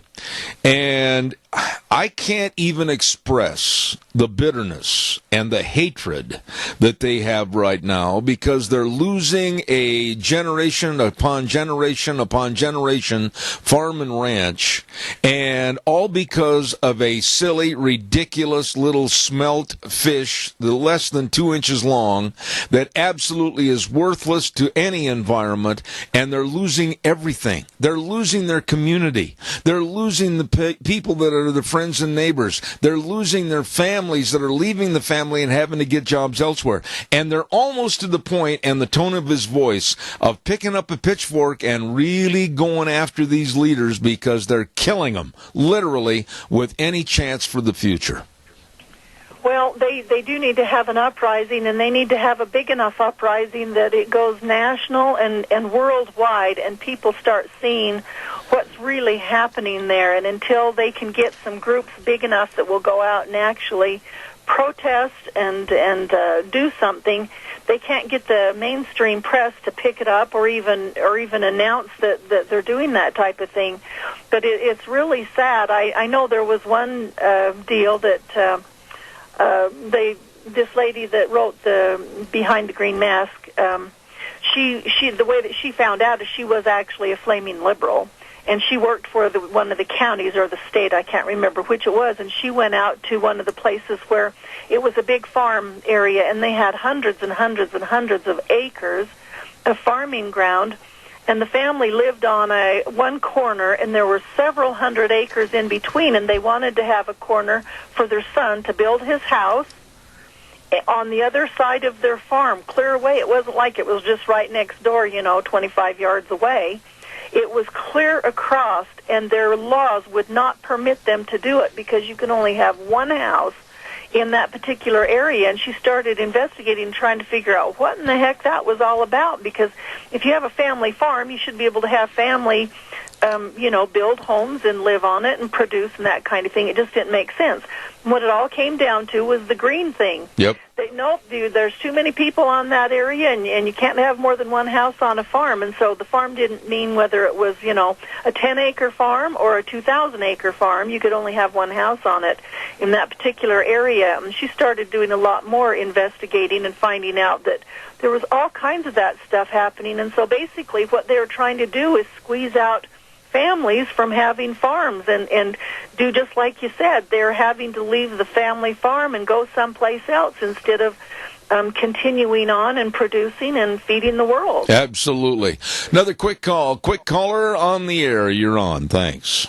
Yeah, well, Zeb, you said a lot of what I wanted to say, but, what they call California is the granola state, fruit, nuts, and flakes, because that's what's running this country. I mean, that assembly is just loaded up with socialists and communists and Moonbeam Jerry Brown, but you're absolutely right. I lived 2 years in California before coming here with my first job, and it disappeared when the EPA came online. But coming to here, but I can guarantee you, there's over 400 to 500,000 acres have been dried up. The trees are dead. It's not. I mean, they're already dead because this has been going on for several years already. And but it's all part of the United Nations Agenda 21.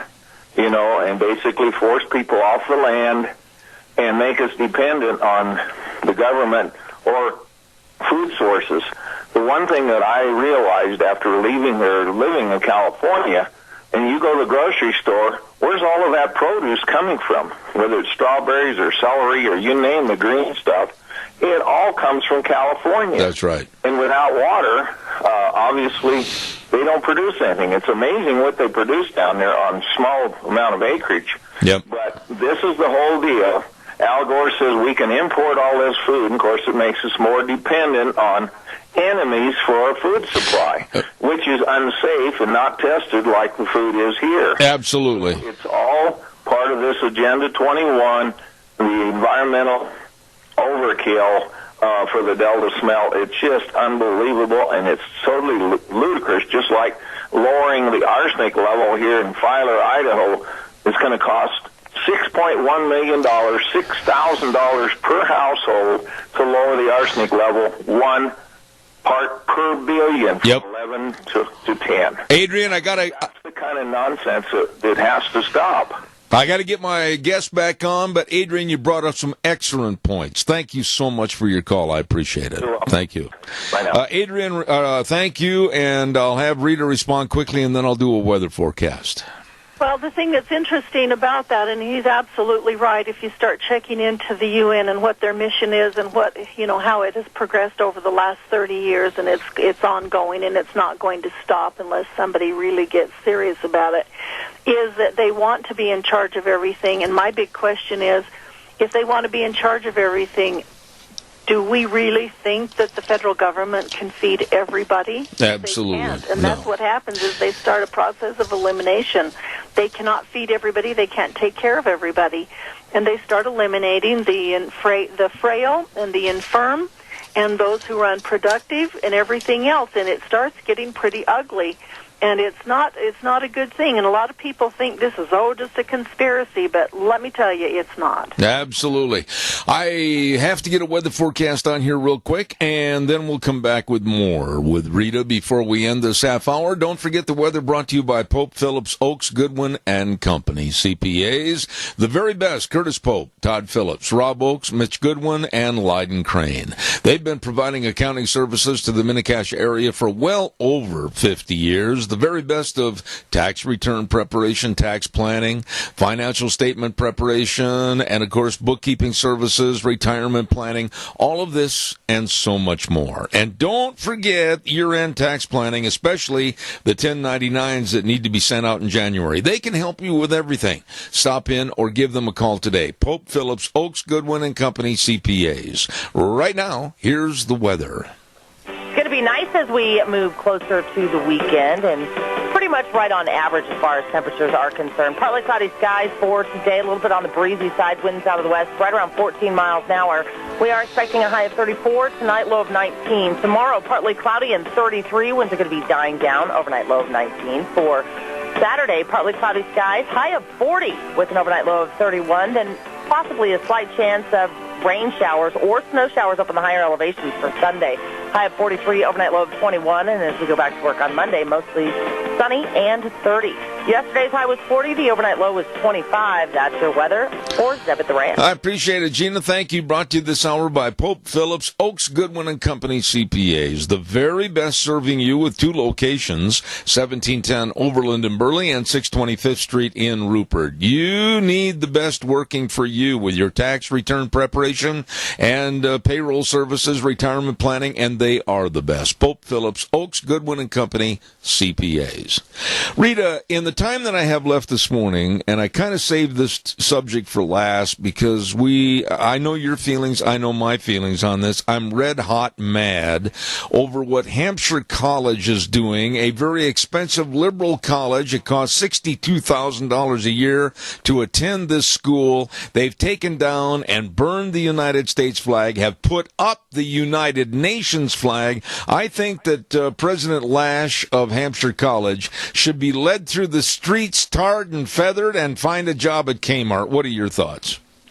Well, I definitely feel that way, but I also feel like if that's what they want, let them go ahead and get any of their federal money from the United Nations instead of the federal government. You know, and so do I, that they probably take in tons of money, whether it's student loans or whether it's grants or whatever from the federal government.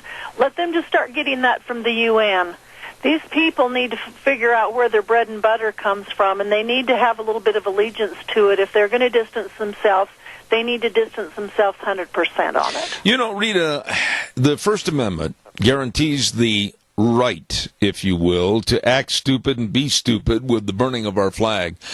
But also, doesn't that First Amendment afford me the opportunity to put that fire out with about a 175 pressure hose? I'm going to speak out more against this. I think everybody should, and put these millennials and these disenfranchised young people that haven't got a clue in their place. Well, we certainly do need to be screaming pretty loud about it, and the more people will say about it and push back against it, they'll have to rethink their process, because they're just doing something where it's kind of like, you know, the Copernic thing. Okay, let's just do whatever, and we'll get plenty of press out of this, and I'll be the popular one, and wow, this makes me good, and everything else. Some of that kind of stuff needs to be totally, like with him, I think we'd get to a point where it's like, you know what, let's don't even say his name anymore.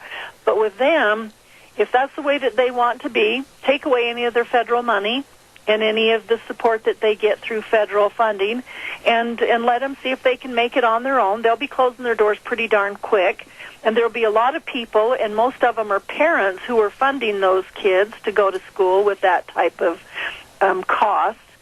That maybe will say, well, wait a minute, this is just ridiculous. I'm not going to pay money for that. So the word does need to get out there, and people need to be aware of it, and the more that's made on that particular thing and brought to light, I think some people will become a little bit more informed and go, what in the heck is going on? I agree with you totally, and I think what's going to happen, it's going to be kind of fun to watch what happens in a way with the alumni and the writing of big checks as far as their support to Hampshire College in the future.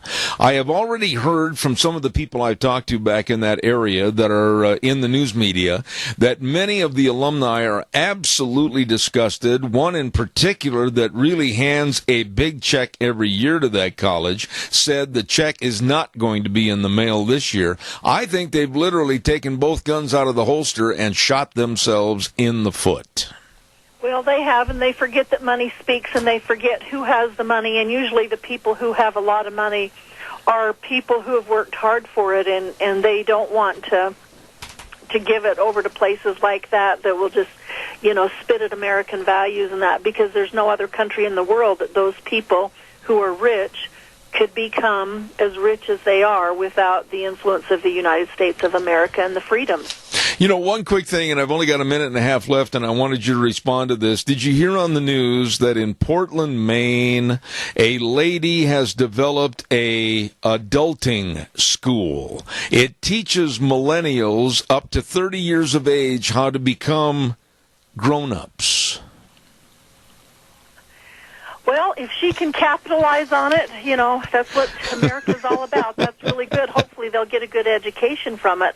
I could do it for free. I did it with my own kids, and it doesn't take much. You just have to be common sense about it. You know, some of the things that I'm chuckling because I saw this on television and then Deanne pulled it off the website. But anyway, they're teaching these kids how to go out and get a job, how to handle money and finances, how to make your own meal. And honestly, this is in the course. Listen to this, Rita.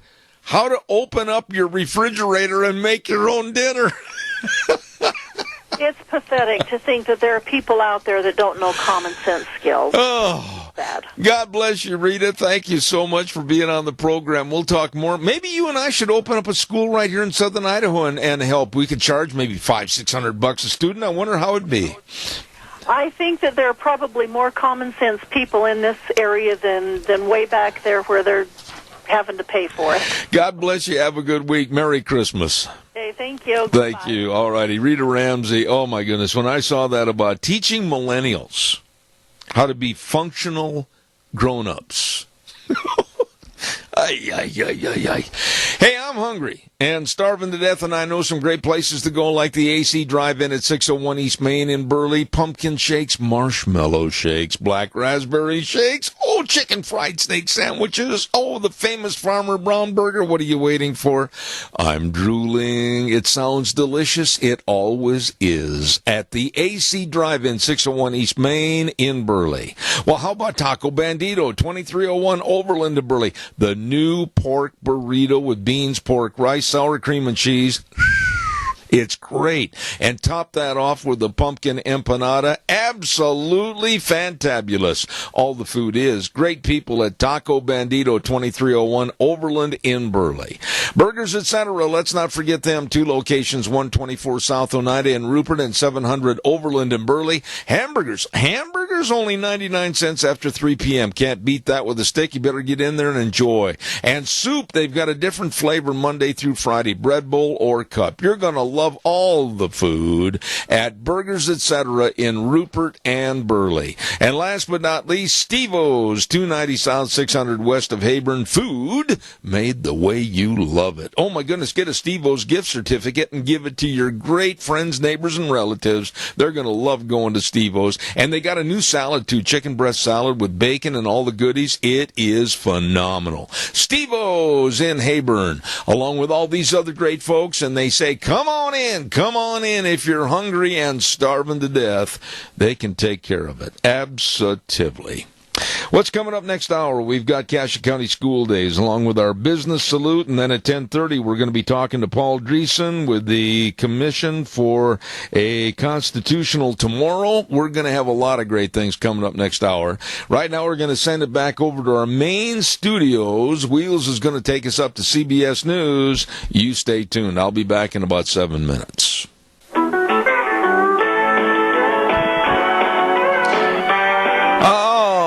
We're right on time this hour. There you go. Welcome back to Zeb at the Ranch with our major sponsor, your Magic Valley Les Schwab Tire Centers, and all of our great advertisers, including Western Waste Services, always at your disposal. Call 734-6969. In a couple of minutes, we're going to be going to Cassia County School Days, but before we do, I want to remind everybody, don't forget Streamline Precision with Tim Vaughn. Now, they have all the steel buildings, the pre-engineered steel buildings, ready for you. The buildings with Prime and Nucor, Sucup. Yep, you need something built on your dairy, your farm, your business, your ranch. They can help you. They will help you.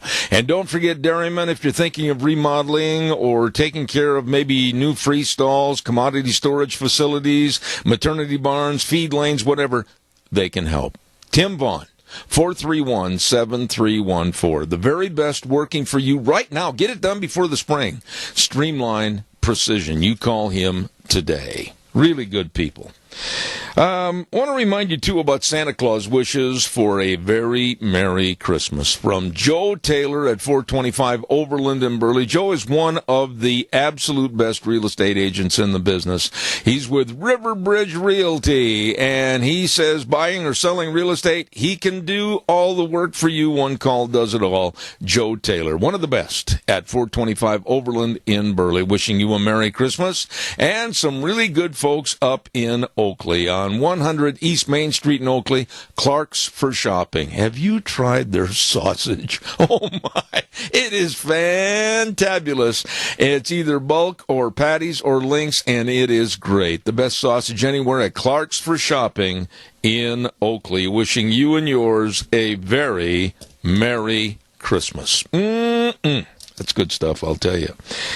Let's see what else have I got cooking here before I get started with my next little bitty opening to Cassia County School Days. Want to remind you that we're going to be over for an old-fashioned Christmas at Denny's Restaurant, America's Diner, on Thursday, December 15th from 8:06 to 11. We'll have singers from Oakley High School, great food. We're going to have prizes, door prizes. We're going to have just Christmas the way it should be at Denny's Restaurant, America's Diner, on December 15th, 611 Overland in Burley, and we certainly hope to see you there. Okay, let's see. I want to say thank you, if I can, to the sponsors of our Cassia County School Days. They have done so much over the many, many years that we've had this segment on our program. And I want to say thank you to A Child's World at 1308 Overland in Burley. And believe me, they've got all the children's clothing, all the warm coats, all the clothes, the shoes. They've even got for the adults the Cherokee scrubs and the shoes, all the toys and family games. That's the key thing right there. All of this and so much more over at A Child's World at 1308 Overland in Burley. And then also Ambulatory Surgery Center at 1344 Highland Avenue in Burley. I'm telling you, whether it's colonoscopies, whether it's knee or hand pain surgery, eye surgery, whatever, please call them for your outpatient surgeries and save money. Wonderful people serving you at Ambulatory Surgery Center.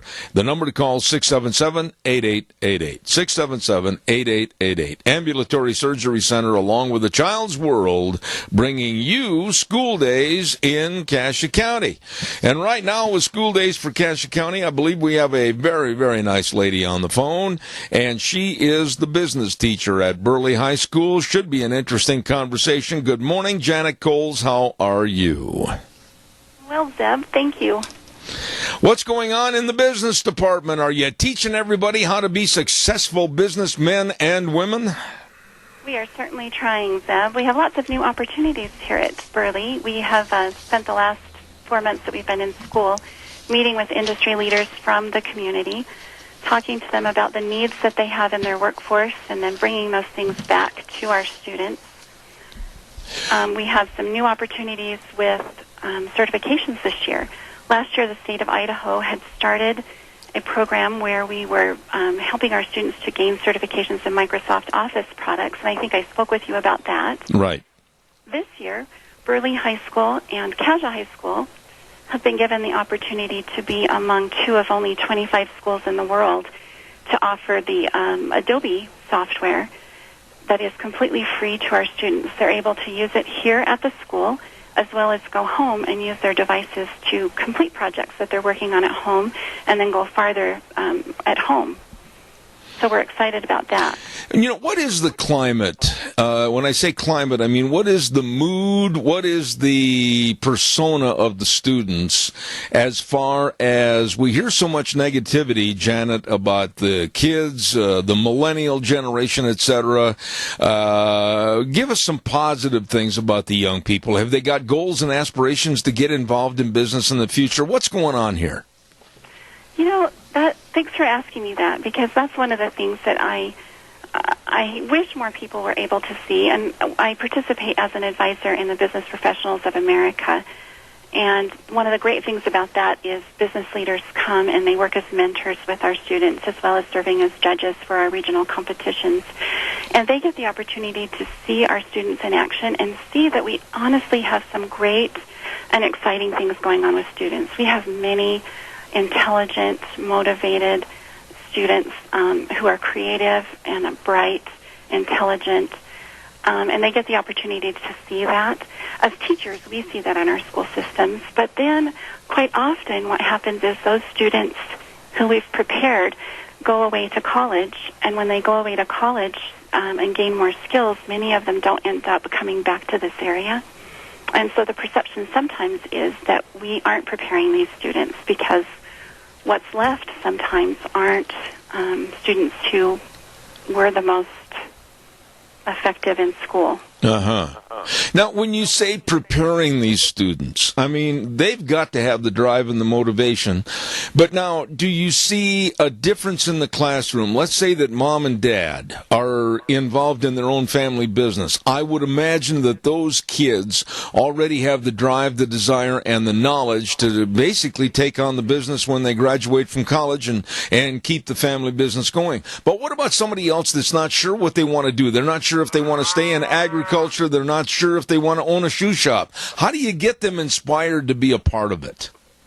Well, that's the great thing about student organizations such as Business Professionals of America, SFA, FCCLA, is they get the opportunity to go other places and learn about jobs that are available in the area. We also bring people into our classrooms. That was part of what we were working on just last month. We met with 11 industry leaders from companies like McCain's and Double L Manufacturing, talking to them about apprenticeship opportunities for our students, where they might be able to work with these business and industries to see what jobs are available. The face of jobs are changing with technology coming in. More and more, we need students who have technological skills as well as communication skills, both digital as well as written. And so it's giving them an opportunity to see those things. Absolutely. Janet, I believe we have a caller with a question for you. Go ahead, caller, quickly, please. Oh, no, they hung up. All right. I apologize about that. Thanks, Wheels. I appreciate it. Janet, what about the enthusiasm of the kids in your business class? I mean, what kind of questions are they asking? I personally have said this twice already this morning in the first hour and the second hour of my program. Since Donald Trump has been elected as the president-elect, I mean, we've seen already good things come out of the Carrier Air Conditioning Company to where he saved 1,000 jobs. I think the business climate is changing to a positive nature. Give me a short answer on this, and then we'll take another call. Go ahead. So you think it's changing to a positive nature? You think it was negative before? Oh, I do. I think small businesses across the United States, they didn't know if they could enhance their business because of the increased costs of Obamacare and all the increased taxation. I think we're going to be looking at a new and better job climate in this country. Quickly, your thoughts. I certainly hope so. I think that we have a lot of students who will need jobs. In our area, unemployment right now is very low, and so what we've heard from industry leaders in our area is that they're struggling to fill those jobs, and that's one of our concerns right now is just trying to make sure that we are meeting their needs and then getting the word out to our students that they don't have to leave our area, that there are opportunities for them in our area to come back to if they do choose to go away to college. There are jobs available here in the area for them to come back to that are well-paying jobs that offer benefits. So, yes, I certainly hope that the direction of business continues to improve and be good. All right. Thank you. Caller, go ahead quickly. You're on the air. Go ahead, please. Yes, good morning. You know, I'm a champion of on-the-job training, and I'll give you an example of it. I had a young man that I started out at 14 years old because he was my son's brother-in-law. And he would work after school, he would wash cars, he would sweep the office, he would do all these things. In the meantime, he's watching what we're doing, and we're kind of teaching him as he went along. Well, he eventually, when he got to be about 19 years old, we promoted him into an office-type position. And that worked real well, and finally he became a manager of one department. And then when we closed our business down, he was offered a job at U.S. Bank, and they hired him and were so impressed with his abilities that he is now the manager of the U.S. branch. Okay, well, Keith, I appreciate that. On the job training. I'll have Janet Coles respond to your comments. Thank you so much. Janet, if you would, please, to the caller. Oh, I think it's critical. One of the hardest jobs I have as a teacher is to provide relevance to the things that I'm teaching in my classes. And so it's one thing for me to tell students how important it is for them to show up on time, to be reliable, to get their work turned in on time, to dress appropriately, all of those things. And so if I have opportunities to actually have businesses come in and have my students go out into the workforce, it reinforces those things that I'm trying to teach them and provides relevance. I notice our young people sometimes, they've been in school for about 11 years by the time I get them here at the high school. And they've started to kind of feel like school is just school. And it's nice to be able to show them that the things that they're learning really do apply and that they will be out of school soon and needing to earn a living to support a family. And so on-the-job training is critical, very valuable. You know, Janet, you just said something a few moments ago that I want you to elaborate on because it's one of my very pet peeves, and I will go toe-to-toe with anybody on this subject. You mentioned the words dress appropriately. I could not agree more. When somebody is representing my company, I have various means and methods and modes of which I want them to dress accordingly. You work for me, you do as I say. I'm the boss. I don't want pants hanging at half-mast with tennis shoes with holes in them and T-shirts that look like they had 7 years of tomato ketchup spilled down the front. You dress appropriately. When you work for somebody, you ride for the brand. Please respond. I'm glad you asked me about that. I just had a former student give me a success story. This is one of my students who told me about, he graduated from high school about a year ago, and he relayed to me that after he graduated from high school, he applied for a job at one of the local businesses here in this area. And he asked me what he should wear to that job interview, and I told him that he should show up dressed in a shirt and a tie and dress pants. And he kind of laughed at me and said, this company is not that kind of company. This company wears work boots and jeans. I shouldn't dress like that. And I told him, yes, you should dress like that, because we had talked about that in school. So he showed up to the job interview sure that I was leading him astray in his shirt and his tie and his dress pants. And there were 60 applicants for the job. They were only hiring 11 positions. He was one of the youngest applicants, and his company told him, after they hired him, that they typically do not hire young workers. But because of the way he showed up dressed, and because he was prepared with a resume, a cover letter, a job application that he had learned how to do in our business classes, they hired him for that job, and he's still employed a year later. So there's a success story. Absolutely. Students are being taught better, and that is one of our major goals in career and technical education. And so I want you to know that these students are being taught better. Absolutely. You know, I absolutely get down on my hands and knees and say thank you to you and other teachers that are doing this, because the casual or even sloppy attire that is being accepted in our society, I think, is absolutely wrong.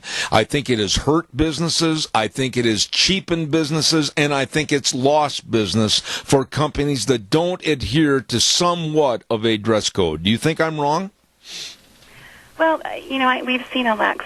I know myself when I go into stores, it makes a difference in how you perceive that company. Employees represent the company, and so dress is very important. Attitude is very important. How we speak is very important because, like you said, we represent the company that we work for. Absolutely. You know, Janet, do me a favor. I didn't even get a chance to talk about work ethics and other things this morning. I guess I'm going to put you on the spot, and you can say either yes or no, but please come back soon, and we'll re-talk some of the things I missed this morning. How's that? I will. Thank you, Zeb. All right. Merry Christmas to you. Merry Christmas to you and to your listeners. All right, God bless you. Very nice lady, and I just flat ran out of time. Janet Coles, business teacher at Burley High School. That's a lady I'm going to ask Janet if she'll call me back, and I'll try to arrange to have her come into my studio, and we'll do a conversation that way at a longer period of time. Oh, my goodness. Real quick, I've got some more Christmas wishes. Yes, I do. Merry Christmas from Butte Irrigation at 116 South, 600 West of Paul. And another location at Red Cap Corner on Kimberly Road, brand spanking new. Your Zomatic dealer for all your irrigation needs. They will get you wet. Don't forget to call them, farmers. Butte Irrigation, wishing you a very Merry Christmas. Along with Alaska's Best. Oh, what a nice, great place to eat, and super nice people, too. 504 7th Street in Rupert. It's been voted the best fish available in the area. Grilled trout, deep-fried prawns, chicken strips. Oh, my, everything fresh daily. You're going to love it. They wish you a Merry Christmas from Alaska's Best over in Rupert. And a thank you from Streamline Precision. Would like to encourage everybody to just kind of pause for a moment and go up to a person in uniform, shake their hand, and say thank you. Your policemen, your firemen, your military. Hey, I'll tell you what, also thank all the 4-H and FFA leaders and boys and girls who are teaching preaching the right message. From Streamline Precision, 120 South, 100 West of Burley, and they wish you and yours a very Merry Christmas. Right now, we're going to get on the phone line, and I believe we have our old buddy Juan at Berry Equipment and Rental. He's sitting there on the telephone on a great big stool behind the counter. Good morning. How are you? Pretty good. How you doing? And now, how close was I? You're sitting on the stool behind the counter, right? Right. Right where everyone can see me. What's going on over at Berry Equipment and Rental? Come on, Juan. Hit us with all the hot stuff. Well, the cold stuff here came pretty quick, and we are having a sale right now, and we're going to get a little bit of a discount, 5% discount, if you bring in your small engine into us. We can go ahead and service it for the winter. Oh my goodness! Now, explain a little bit more about that when you're talking about small engines. Well, if you bring in anything with your hedge trimmer, your pressure washer, your lawnmower, anything that you were using during the winter, or the summer, and you can't use no more, go ahead and bring through the winter, and we'll go ahead and get it serviced up. Oh my goodness! You're going to be really swamped with a lot of work to do. How can you afford all that time? Well, we got some pretty good trained techs ready to go. Okay. Now, I've been telling everybody that you've got a lot of used rental Bobcat equipment that you're going to sell. Is that right? Yeah, we do. Everything that we have here on rent, we can go ahead and sell. Okay, now, I also heard through the grapevine that you're not going to charge them any interest. Holy cow, 0% interest on 48 months? How do you afford that? Oh, anything for our customers. We only offer the best deals. Well, I'll tell you what. Now, give us some examples of all the equipment that you have for either rental or sale. Well, for everyone that's wanting to work inside right now, we got airless paint sprayers, and we got all your heater fans that you need to work inside. And also, we still have our big equipment, our big excavators, our Doosan and Bobcat, along with our skidsters. Holy smokes. Now, what happens if, I've mentioned this to you before, but if they don't know how to run the equipment, don't worry about it, because old Juan will take you by the hand into the backyard, the big playpen, and then what? We'll get the equipment nice and warm, because all our equipment is capped, and then we'll go down to the pit and show you how to run it. Oh, so really they can't do any damage to anybody or anything, can they? You're in the pit. Yep, they're in the pit. Okay. What are your hours over there at Berry Equipment and Rental? I mean, supposing somebody breaks down late in the afternoon and they need some equipment, what do they do?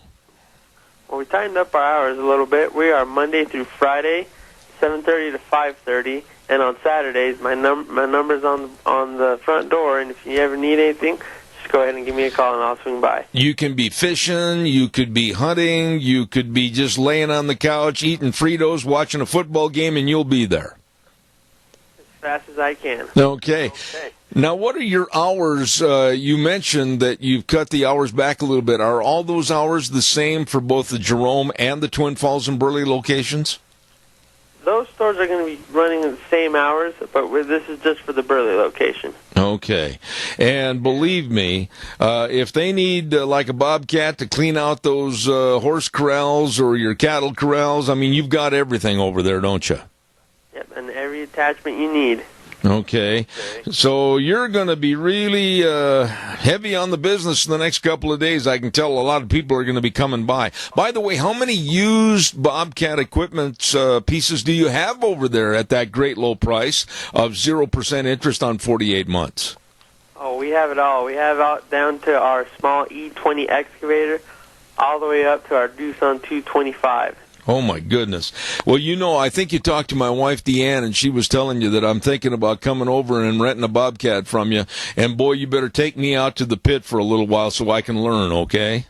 Oh, definitely. We'll go ahead and have some fun. Okay. Juan, God bless you, man, over at Berry Equipment and Rental. And they're located at 159 West Highway 30 in Burley, with locations also in Jerome and Twin Falls. Have a good one, and Merry Christmas. Merry Christmas to you, too. All right, take care. Thank you. There's a good old boy right there, and he does a good job for Berry Equipment and Rental. Let's see. I want to remind you again, I think I hit this just a few minutes ago, but I'll do it again. Don't forget next Monday, December 5th, Burley Area Merchants Association with their annual Christmas parade beginning at 6 p.m. on Monday night the 5th. Yep, 60 here to see Santa Claus come turn on the lights at Centennial Park. They're going to have floats and nativity scene music and Santa Claus, and the parade starts at Dworshak School and goes down Overland to Main Street and then circles to Centennial Park. All of this, free donuts, hot chocolate, fun for the whole family. Thanks to the Burley Area Merchants Association. Wishing you and yours a Merry Christmas. Right now, we're going to send it back over to our main studios, and we'll be back in just a couple of minutes. And now, back to Zeb at the Ranch on AM 1230 KBAR. To reach Zeb, call 436-2244 or toll free 1-866-927-4587. And now, here is Zeb. Thank you very much, and Merry Christmas, everybody. Boy, we've got Merry Christmas wishes from Rogge Auction Company. Ron, Cade, Jed, the best auctioneers around. And if you're selling your farm and farm equipment, remember to call Rogge Auction at 431-0074. Wishing you a very Merry Christmas. Along with my dear, dear friend Colonel Dale and all the folks over at the Book Plaza. What a great place to go for your Christmas shopping. All the books, all the figurines, the decorations, the scrapbooking equipment and material, everything. Colonel Dale and his wonderful people over at the Book Plaza at 222 West 11th Street in Burley, 678-2505. Wishing you and yours a very Merry Christmas. Right now, let's go to the phone line, and I'm looking forward to having this gentleman on with the Committee for a Constructive Tomorrow, Mr. Paul Dreesen. Paul, good morning to you, sir. How are you? I'm great, Zeb. Thanks for having me. Give us a little background. Let's just kind of lay back in the lazy boy minute, put our feet up, and tell me a little bit about you and your committee. What do you do? I mostly work on energy and environmental, climate change, health and environmental policies, and write a lot of articles and reports on them for online media, the Washington Times, Investors Business Daily, and various other outlets. The Committee for a Constructive Tomorrow, or CFACT, has two functions. Number one, it has a lot of programs on college campuses where students can learn something other than the usual left to liberal to progressive problem about energy and environmental topics, and they get involved in a lot of projects doing really good environmental active work, cleaning up rivers and places around the vicinity of the campuses. And then the second thing we do is get involved in a lot of international and national energy and environmental education programs. There's really a third item, which is we support some little villages in Uganda and the Yucatan area, helping them to improve their access to energy and their ability to earn some money for themselves, get some small entrepreneurial enterprises going. So a number of different things. You know, Paul, you sound like a man that's been around the Monopoly board a couple of times. What about the youth of today? It seems like, and I don't want to encompass everybody into the same mold, but a lot of the millennials today so disenfranchised with America because they've been taught and led by the nose by professors that have the feeling, leave everything that we have for natural assets in the ground, don't touch them, go live in a cave and burn buffalo dung. How are we going to overcome that thinking? This is what we're trying to do on the campuses and in other schools, but it is a tall order. They just had a couple of Fox News guys go on the American University campus over in Washington, D.C. 2 days ago and ask, who do you think was better for the country? Was it Fidel Castro or will it be Donald Trump? And everyone they talked to said Fidel Castro had done much better than Trump could possibly do and had done wonderful things for Cuba. So the students today are certainly disenfranchised from what's really going on. They're brainwashed really from a pretty early age, and I think it's going to be up to the parents to try to take them away and present other perspectives on these issues. But all of them who say they want to keep our resources in the ground certainly don't want to give up their cars or their fancy cell phones and all the other things that come from those resources that are in the ground. And even building the wind turbines that they're so excited about, or the solar panels, require enormous amounts of minerals taken out of the ground. As long as it's not in their backyard, they don't care. If it's over in China and people are dying in the pits and dying in the mines and in the manufacturing plants, these same students don't seem to have any connection to any of them. And they wonder, they assume that all this stuff just sort of materializes. Really, the electricity comes from an outlet rather than being generated someplace. And they certainly are not going to want to have the intermittent, super expensive electricity that comes from wind turbines and solar panels. But it's an exciting new concept for them to have free energy, so-called, and environmentally friendly. And, of course, it's none of the above. So it's a lot of education that we're going to have to undertake, find some ways aside from working really hard to put food on the table. We've got to find some ways to educate our kids better.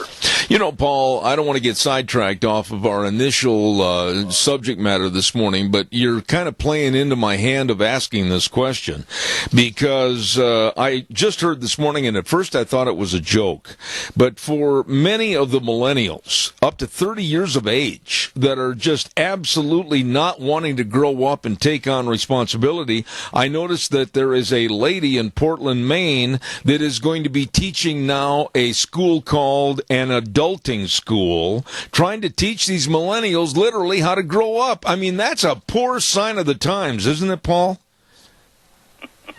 I hadn't heard about that one, but it certainly is. And growing up is something that a lot of them really don't want to do. I've even seen some things recently that a lot of the millennials don't want to get a job because they're happy living off their parents, living off welfare, and staying home and playing video games. So that plays into that same concept of grow up, get a job, show some responsibility toward the society that has given you so much, and stop being a lazy bum. You know what you need to be a responsible voter and citizen and get on with your life. Absolutely. Paul, let's talk about what happened during the Obama administration with this feeling of, oh, well, we're just really going to build up solar and we're going to build up all the wind power. We're going to force the American public to pay 3, 4, 5, 6 times more on their electrical rates. Well, then along comes Trump, and nobody gave him an ice cube in the stove chance to win the presidency. Now we're seeing a vibrancy attitude of where maybe we can go ahead with a more comprehensive energy program from all different aspects of energy. What about the Tom Steyers and some of these other people that literally were banking on Obama's philosophy of just wind and solar? Yeah, and that's an excellent introduction to this. What the Clinton people and the Democrats and Obama were really talking about is building something like 1 million new 600-foot tall wind turbines all over the United States and in our Great Lakes and along our coasts, putting up millions of acres worth of solar panels, and ultimately having a 100% carbon-free economy 30 years from now.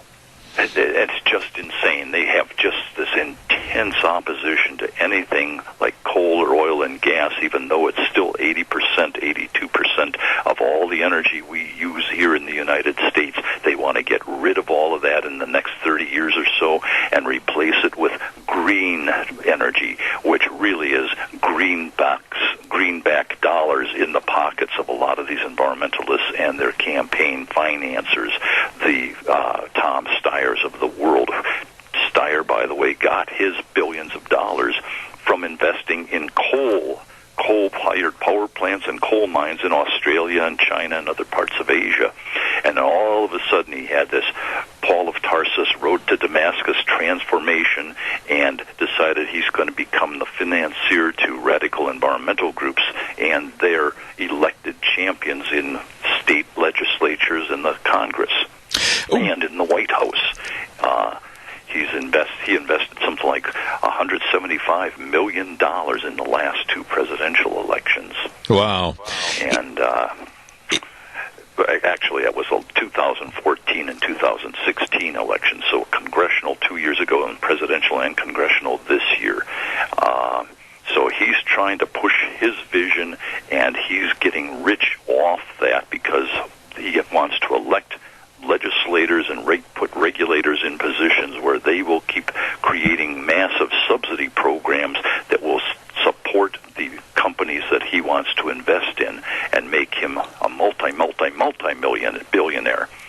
I've got a picture in my mind's eye, and I see these guys sitting in a back room of some old saloon someplace, smoke-filled room, and it's Tom Steyer, and it's George Soros, and maybe Clooney from Hollywood, and some of these other people, and they're just sitting there, and they're scratching their heads, and they're gnashing their teeth, and they're stretching their fingers, and almost breaking the bones, trying to figure out, oh my goodness, Hillary lost, and now Trump's in there. What are we going to do? I still think these insidious people will do their best to try to overthrow what's going on with energy in this country. Would you agree? Oh, absolutely. They've thrown their dice, and this is what they want to achieve. They have poured billions of dollars over the years. Soros and Warren Buffett, the people you mentioned, Nat Simons in San Francisco, other billionaires and billion-dollar foundations of all stripes. This is the fundamental transformation they want for the United States and the world. Regardless of what it does to the average person, they want to get rid of fossil fuels and replace it with all this supposedly green energy. So they're not going to take this lying down, that's for sure. And they do get together from time to time in 6 and 10-star hotels and plot out their next steps, whether it's persuading a bunch of attorneys general to go and prosecute people like me who don't buy into their man-made, dangerous climate change idea, or it's the keep it in the ground movement to lock up all of our energy and all our mineral wealth and stop timber cutting and stop manufacturing here in the United States and have everybody dependent on a government that will be bringing in less and less money because we're going to take away all the revenue-generating activities in the United States. To me, it makes no sense at all, but they've got some grand scheme in mind. Absolutely. We have a caller with a question. When you hear the moo of a cow on my program, we've got a caller waiting. Go ahead, caller, quickly for Mr. Dreesen. Well, take, for instance, you have the Trump administration who will fight back, and then I guess they've got 33 Republican governors across this nation, if I'm not mistaken, and, most of those are Republican House and Senate in the state, and these people can produce a certain amount of fight back too. Is that something that can, maybe we can neutralize these people a little? I'll hang up. Thanks. All right, caller, go ahead if you would, sir. Respond to the caller. Excellent question. So right now, yes, you're absolutely right. The Republicans have 33 governorships, 69 of 99 state legislative houses. We all have the House and Senate and Congress, and we've got the White House. Bully pulpits that could be utilized very well, the way Scott Walker has in Wisconsin, for example. So I hope that's what they're going to do, and I hope they won't go wobbly. I hope they're going to be tough as nails in taking on the clearly very vindictive folks on the other side who have their own agendas, their own ideas of what needs to be done in the United States and world, and you're dealing with some multi-billionaire people with a lot of political clout, especially in our big urban areas and our coastal communities. But when you look at the red landscape on the map where 90 to 95% of the counties voted for Mr. Trump, he understands that, and my hope is that this battle royale that we're definitely going to be facing is going to come out in favor of thoughtful, traditional energy and environmental policies that make some sense instead of just costing us trillions of dollars every year in compliance science costs. So we're not done with this yet. I think we're just starting down the path of reforming some things that definitely need reforming. On a scale of 1 to 10, 10 being very good and everything on the road to Oz, the yellow brick road, 1 being bad, look out, the end is coming. Where are we right now looking at a new administration with new energy possibilities on the horizon? Where do you think we are currently? I think we're probably at a 6 or a 7, turning around a lot of the things that are going on. We haven't seen the appointments yet for agriculture or interior or EPA, but I know some of the people on the transition team. They've got good, solid expertise and experience, and think things through much better than Obama has. They understand where what needs to be done to reverse a lot of these policies that President Obama put in place, his hundreds of major environmental regulations, and I think they're going to do the job. So I would right now give them a 6 or 7, and maybe it'll go a bit higher as this next year unfolds and we see what they're actually able to accomplish and how tough as nails they're going to be. Paul, last thought on this. You know, it's not just up to our senators, our congressmen, and or even President Trump-elect, but it's up to us. What would you tell my audience, Joe Common Citizen, myself, and everybody included, what can we do to keep jabbing these people in the behind with the pitchfork to make sure things go the right way? I think the most important thing is to keep contacting your congressman in the White House once President Trump is in there, and let them know your thoughts. Let them know that you stand up for what you believe the country should be doing. I know all our folks are working really hard, long hours. I certainly am. The folks on the left seem to have an awful lot of welfare-dependent, spoiled brats who don't seem to work, but they also really believe that their side should be controlling everybody's lives, living standards, livelihoods, everything we do in this country, and they think they have an ownership interest in the federal government, the state governments, and dictating our lives. They may not want to control what we do in our bedroom. They want to control everything we do outside of our bedroom. So we've got to find a few minutes every day, stay on top of the issues, understand what's going on, and keep the pressure on our elected officials. Let them know that we support them in draining this swamp and making America great again and cleaning up the mess that we have here in Washington and still in a lot of states. Absolutely. Real quick, I understand you're the author of the book called Eco-Imperialism, Green Power, Black Death. Quickly, give me a short synopsis of this book and where it can be obtained so my audience can look for it at the bookstore. Yeah, thanks for bringing that up. The book talks about how certain groups are very actively preventing people, especially in poor developing countries, from getting access to modern technologies and dragging them backward, keeping them poor, impoverished, diseased, malnourished, and living on the edge with much shorter lifespans than we have. But I've been reminded by my readers that this kind of eco-imperialism goes on here in this country just as we've been talking about, with a bunch of unaccountable bureaucrats dictating our lives and our livelihoods. So if you want to get a copy of it, you can get it on Amazon.com. Also on my website, we're working on getting a couple of ebook versions out there. You can get that on my website in English, and we're going to have a Spanish translation, a new Spanish translation very soon. So people that want to read it around the world or in the United States in Spanish can do so, but the English version really delves into climate change, fossil fuels, renewable energy, and all the topics we've been talking about. I tell you what, Paul, I've really enjoyed having you on the program. Paul Dreesen with the Committee for a Constructive Tomorrow. Now, before I let you go, I want to give you a little information. It's my duty to help other people, and I was telling you about that school for millennials so that they could learn how to grow up to be adults, and here's one chapter that they teach with the teacher Rachel Weinstein.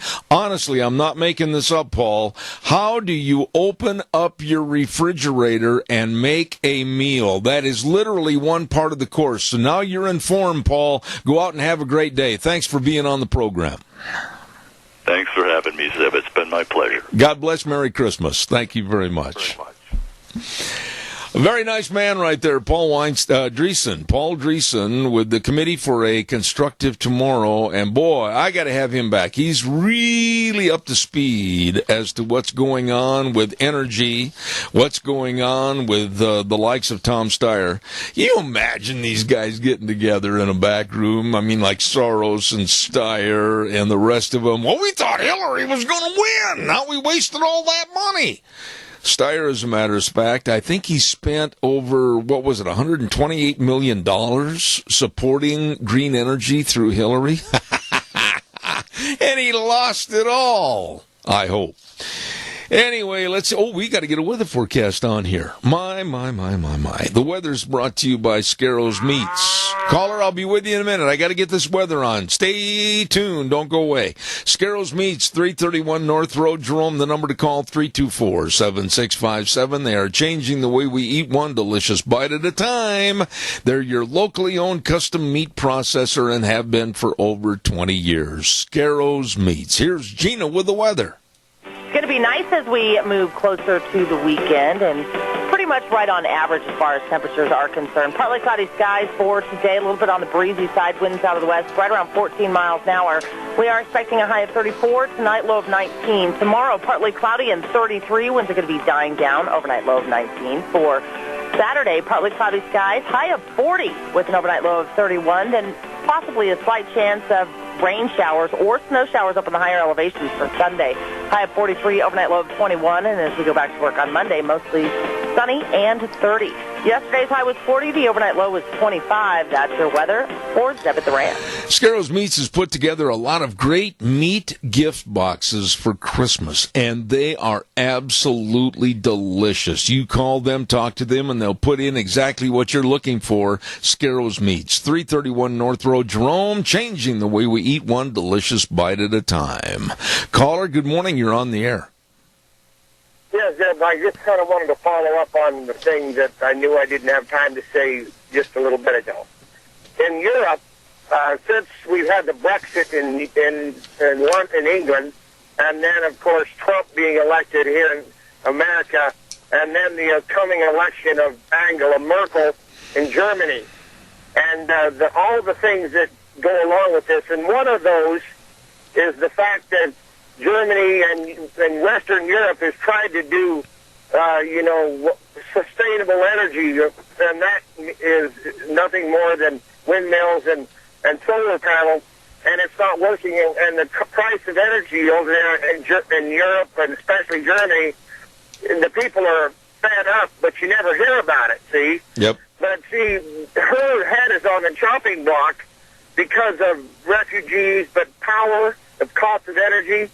And so if she doesn't get elected, but there's a very good chance she's going to be diced, then these people here, like Steyer and whoever else, so they are losing their grip on this situation. And, this thing could fall our way pretty favorably. Oh, I totally agree with you. As a matter of fact, I think that each and every one of us should figure out a certain unique way to antagonize all these actors in Hollywood, the George Clooney's and the Tom Steyers, and really make their day a negative time. I mean, they've wasted all this money, and we need to sit out in front of their places singing na, na, na, na, na, and just let them know how unhappy we are with them, and hopefully they'll never return to power. I think we should do something. Well, this is the thing. Think of all the coal-fired power plants that are running, but they're supposed to be shut down. There's coal mines in this country that are shut down that could be opened back up. And the thought of this, the environmentalists, the liberals, the actual thought of somebody reopening a functioning mine is so far from their, possibility in their delusional thinking that it's amazing. Absolutely. These people are truly mentally ill. If you think about it logically, they're off their track, man. Well, they never had the train on the track, as a matter of fact. I mean, it's still sitting back at the station, if you want to know the truth. Randy, I got to run. Always appreciate hearing from you. Thank you, buddy. Yeah, I'm telling you, I just really have this image in my mind of these environmentalists, you know, like Leonardo DiCaprio and Matt Damon and the rest of these people sitting behind closed doors going, oh, what are we going to do? Oh, what are we going to do? We lost. Anyhow, it makes me feel good. Caller, I'll be right with you. I got to get this in. I'll have about a minute left. Stand by. Don't forget your Magic Valley Les Schwab Tire Centers, all 7 locations. All 7 locations with all your traction tires to get you through the rain, the snow, the ice, the muck, the yuck. Absolutely, they've got the best in tires. And they know what will best befit your vehicle and your driving conditions. So please stop in and see them today. Oh, by the way, tire chains, got them all. Don't know how to put them on? They'll tell you. Batteries, they'll check your battery. If it's not going to make it through the winter, they've got the best in batteries there for you. And brake service. When you say, whoa, you want to stop. Well, I'll guarantee you they've got professionally trained brake technicians, the best. You stop in and see Lane and Rupert, Dave on Blue Lakes and Twin, Mike and Buell, Mike and Jerome, the Twist family and Paul, Daniel on Pole Line in Twin Falls, and my buddy Randy on Overland and Burley, your Magic Valley Les Schwab Tire Centers. Caller, I got exactly 30 seconds. Go. Okay. Most of the time I agree with everything that Rita Ramsey says. She's very well informed. But when she mentioned that Donald Trump was kind of going backwards on his word about the draining the swamp because he's appointing these billionaire people. These billionaire people are not his cronies. These are probably people that have been in direct competition, but they have been successful in their business, and I think he is on the right track. I have a tendency to agree with you, but like I stated on the air, we're going to see what is in the pudding after he takes over office. Keith, got to run. God bless you, man. Have a great weekend. Well, I put my money on him. Bye. All right, sir. Thank you very much. I got to get out of here. We're going to be back next. Yeah, clean out the garbage there in the garage, Zeb. We're going to be back next Monday at 8:06 and ride the horse till 11 o'clock right here on Zeb at the Ranch. And we certainly want to wish you and yours a great, safe weekend. Be with us and remember the way things were are the way things ought to be. Have a good one, everybody. See you Monday.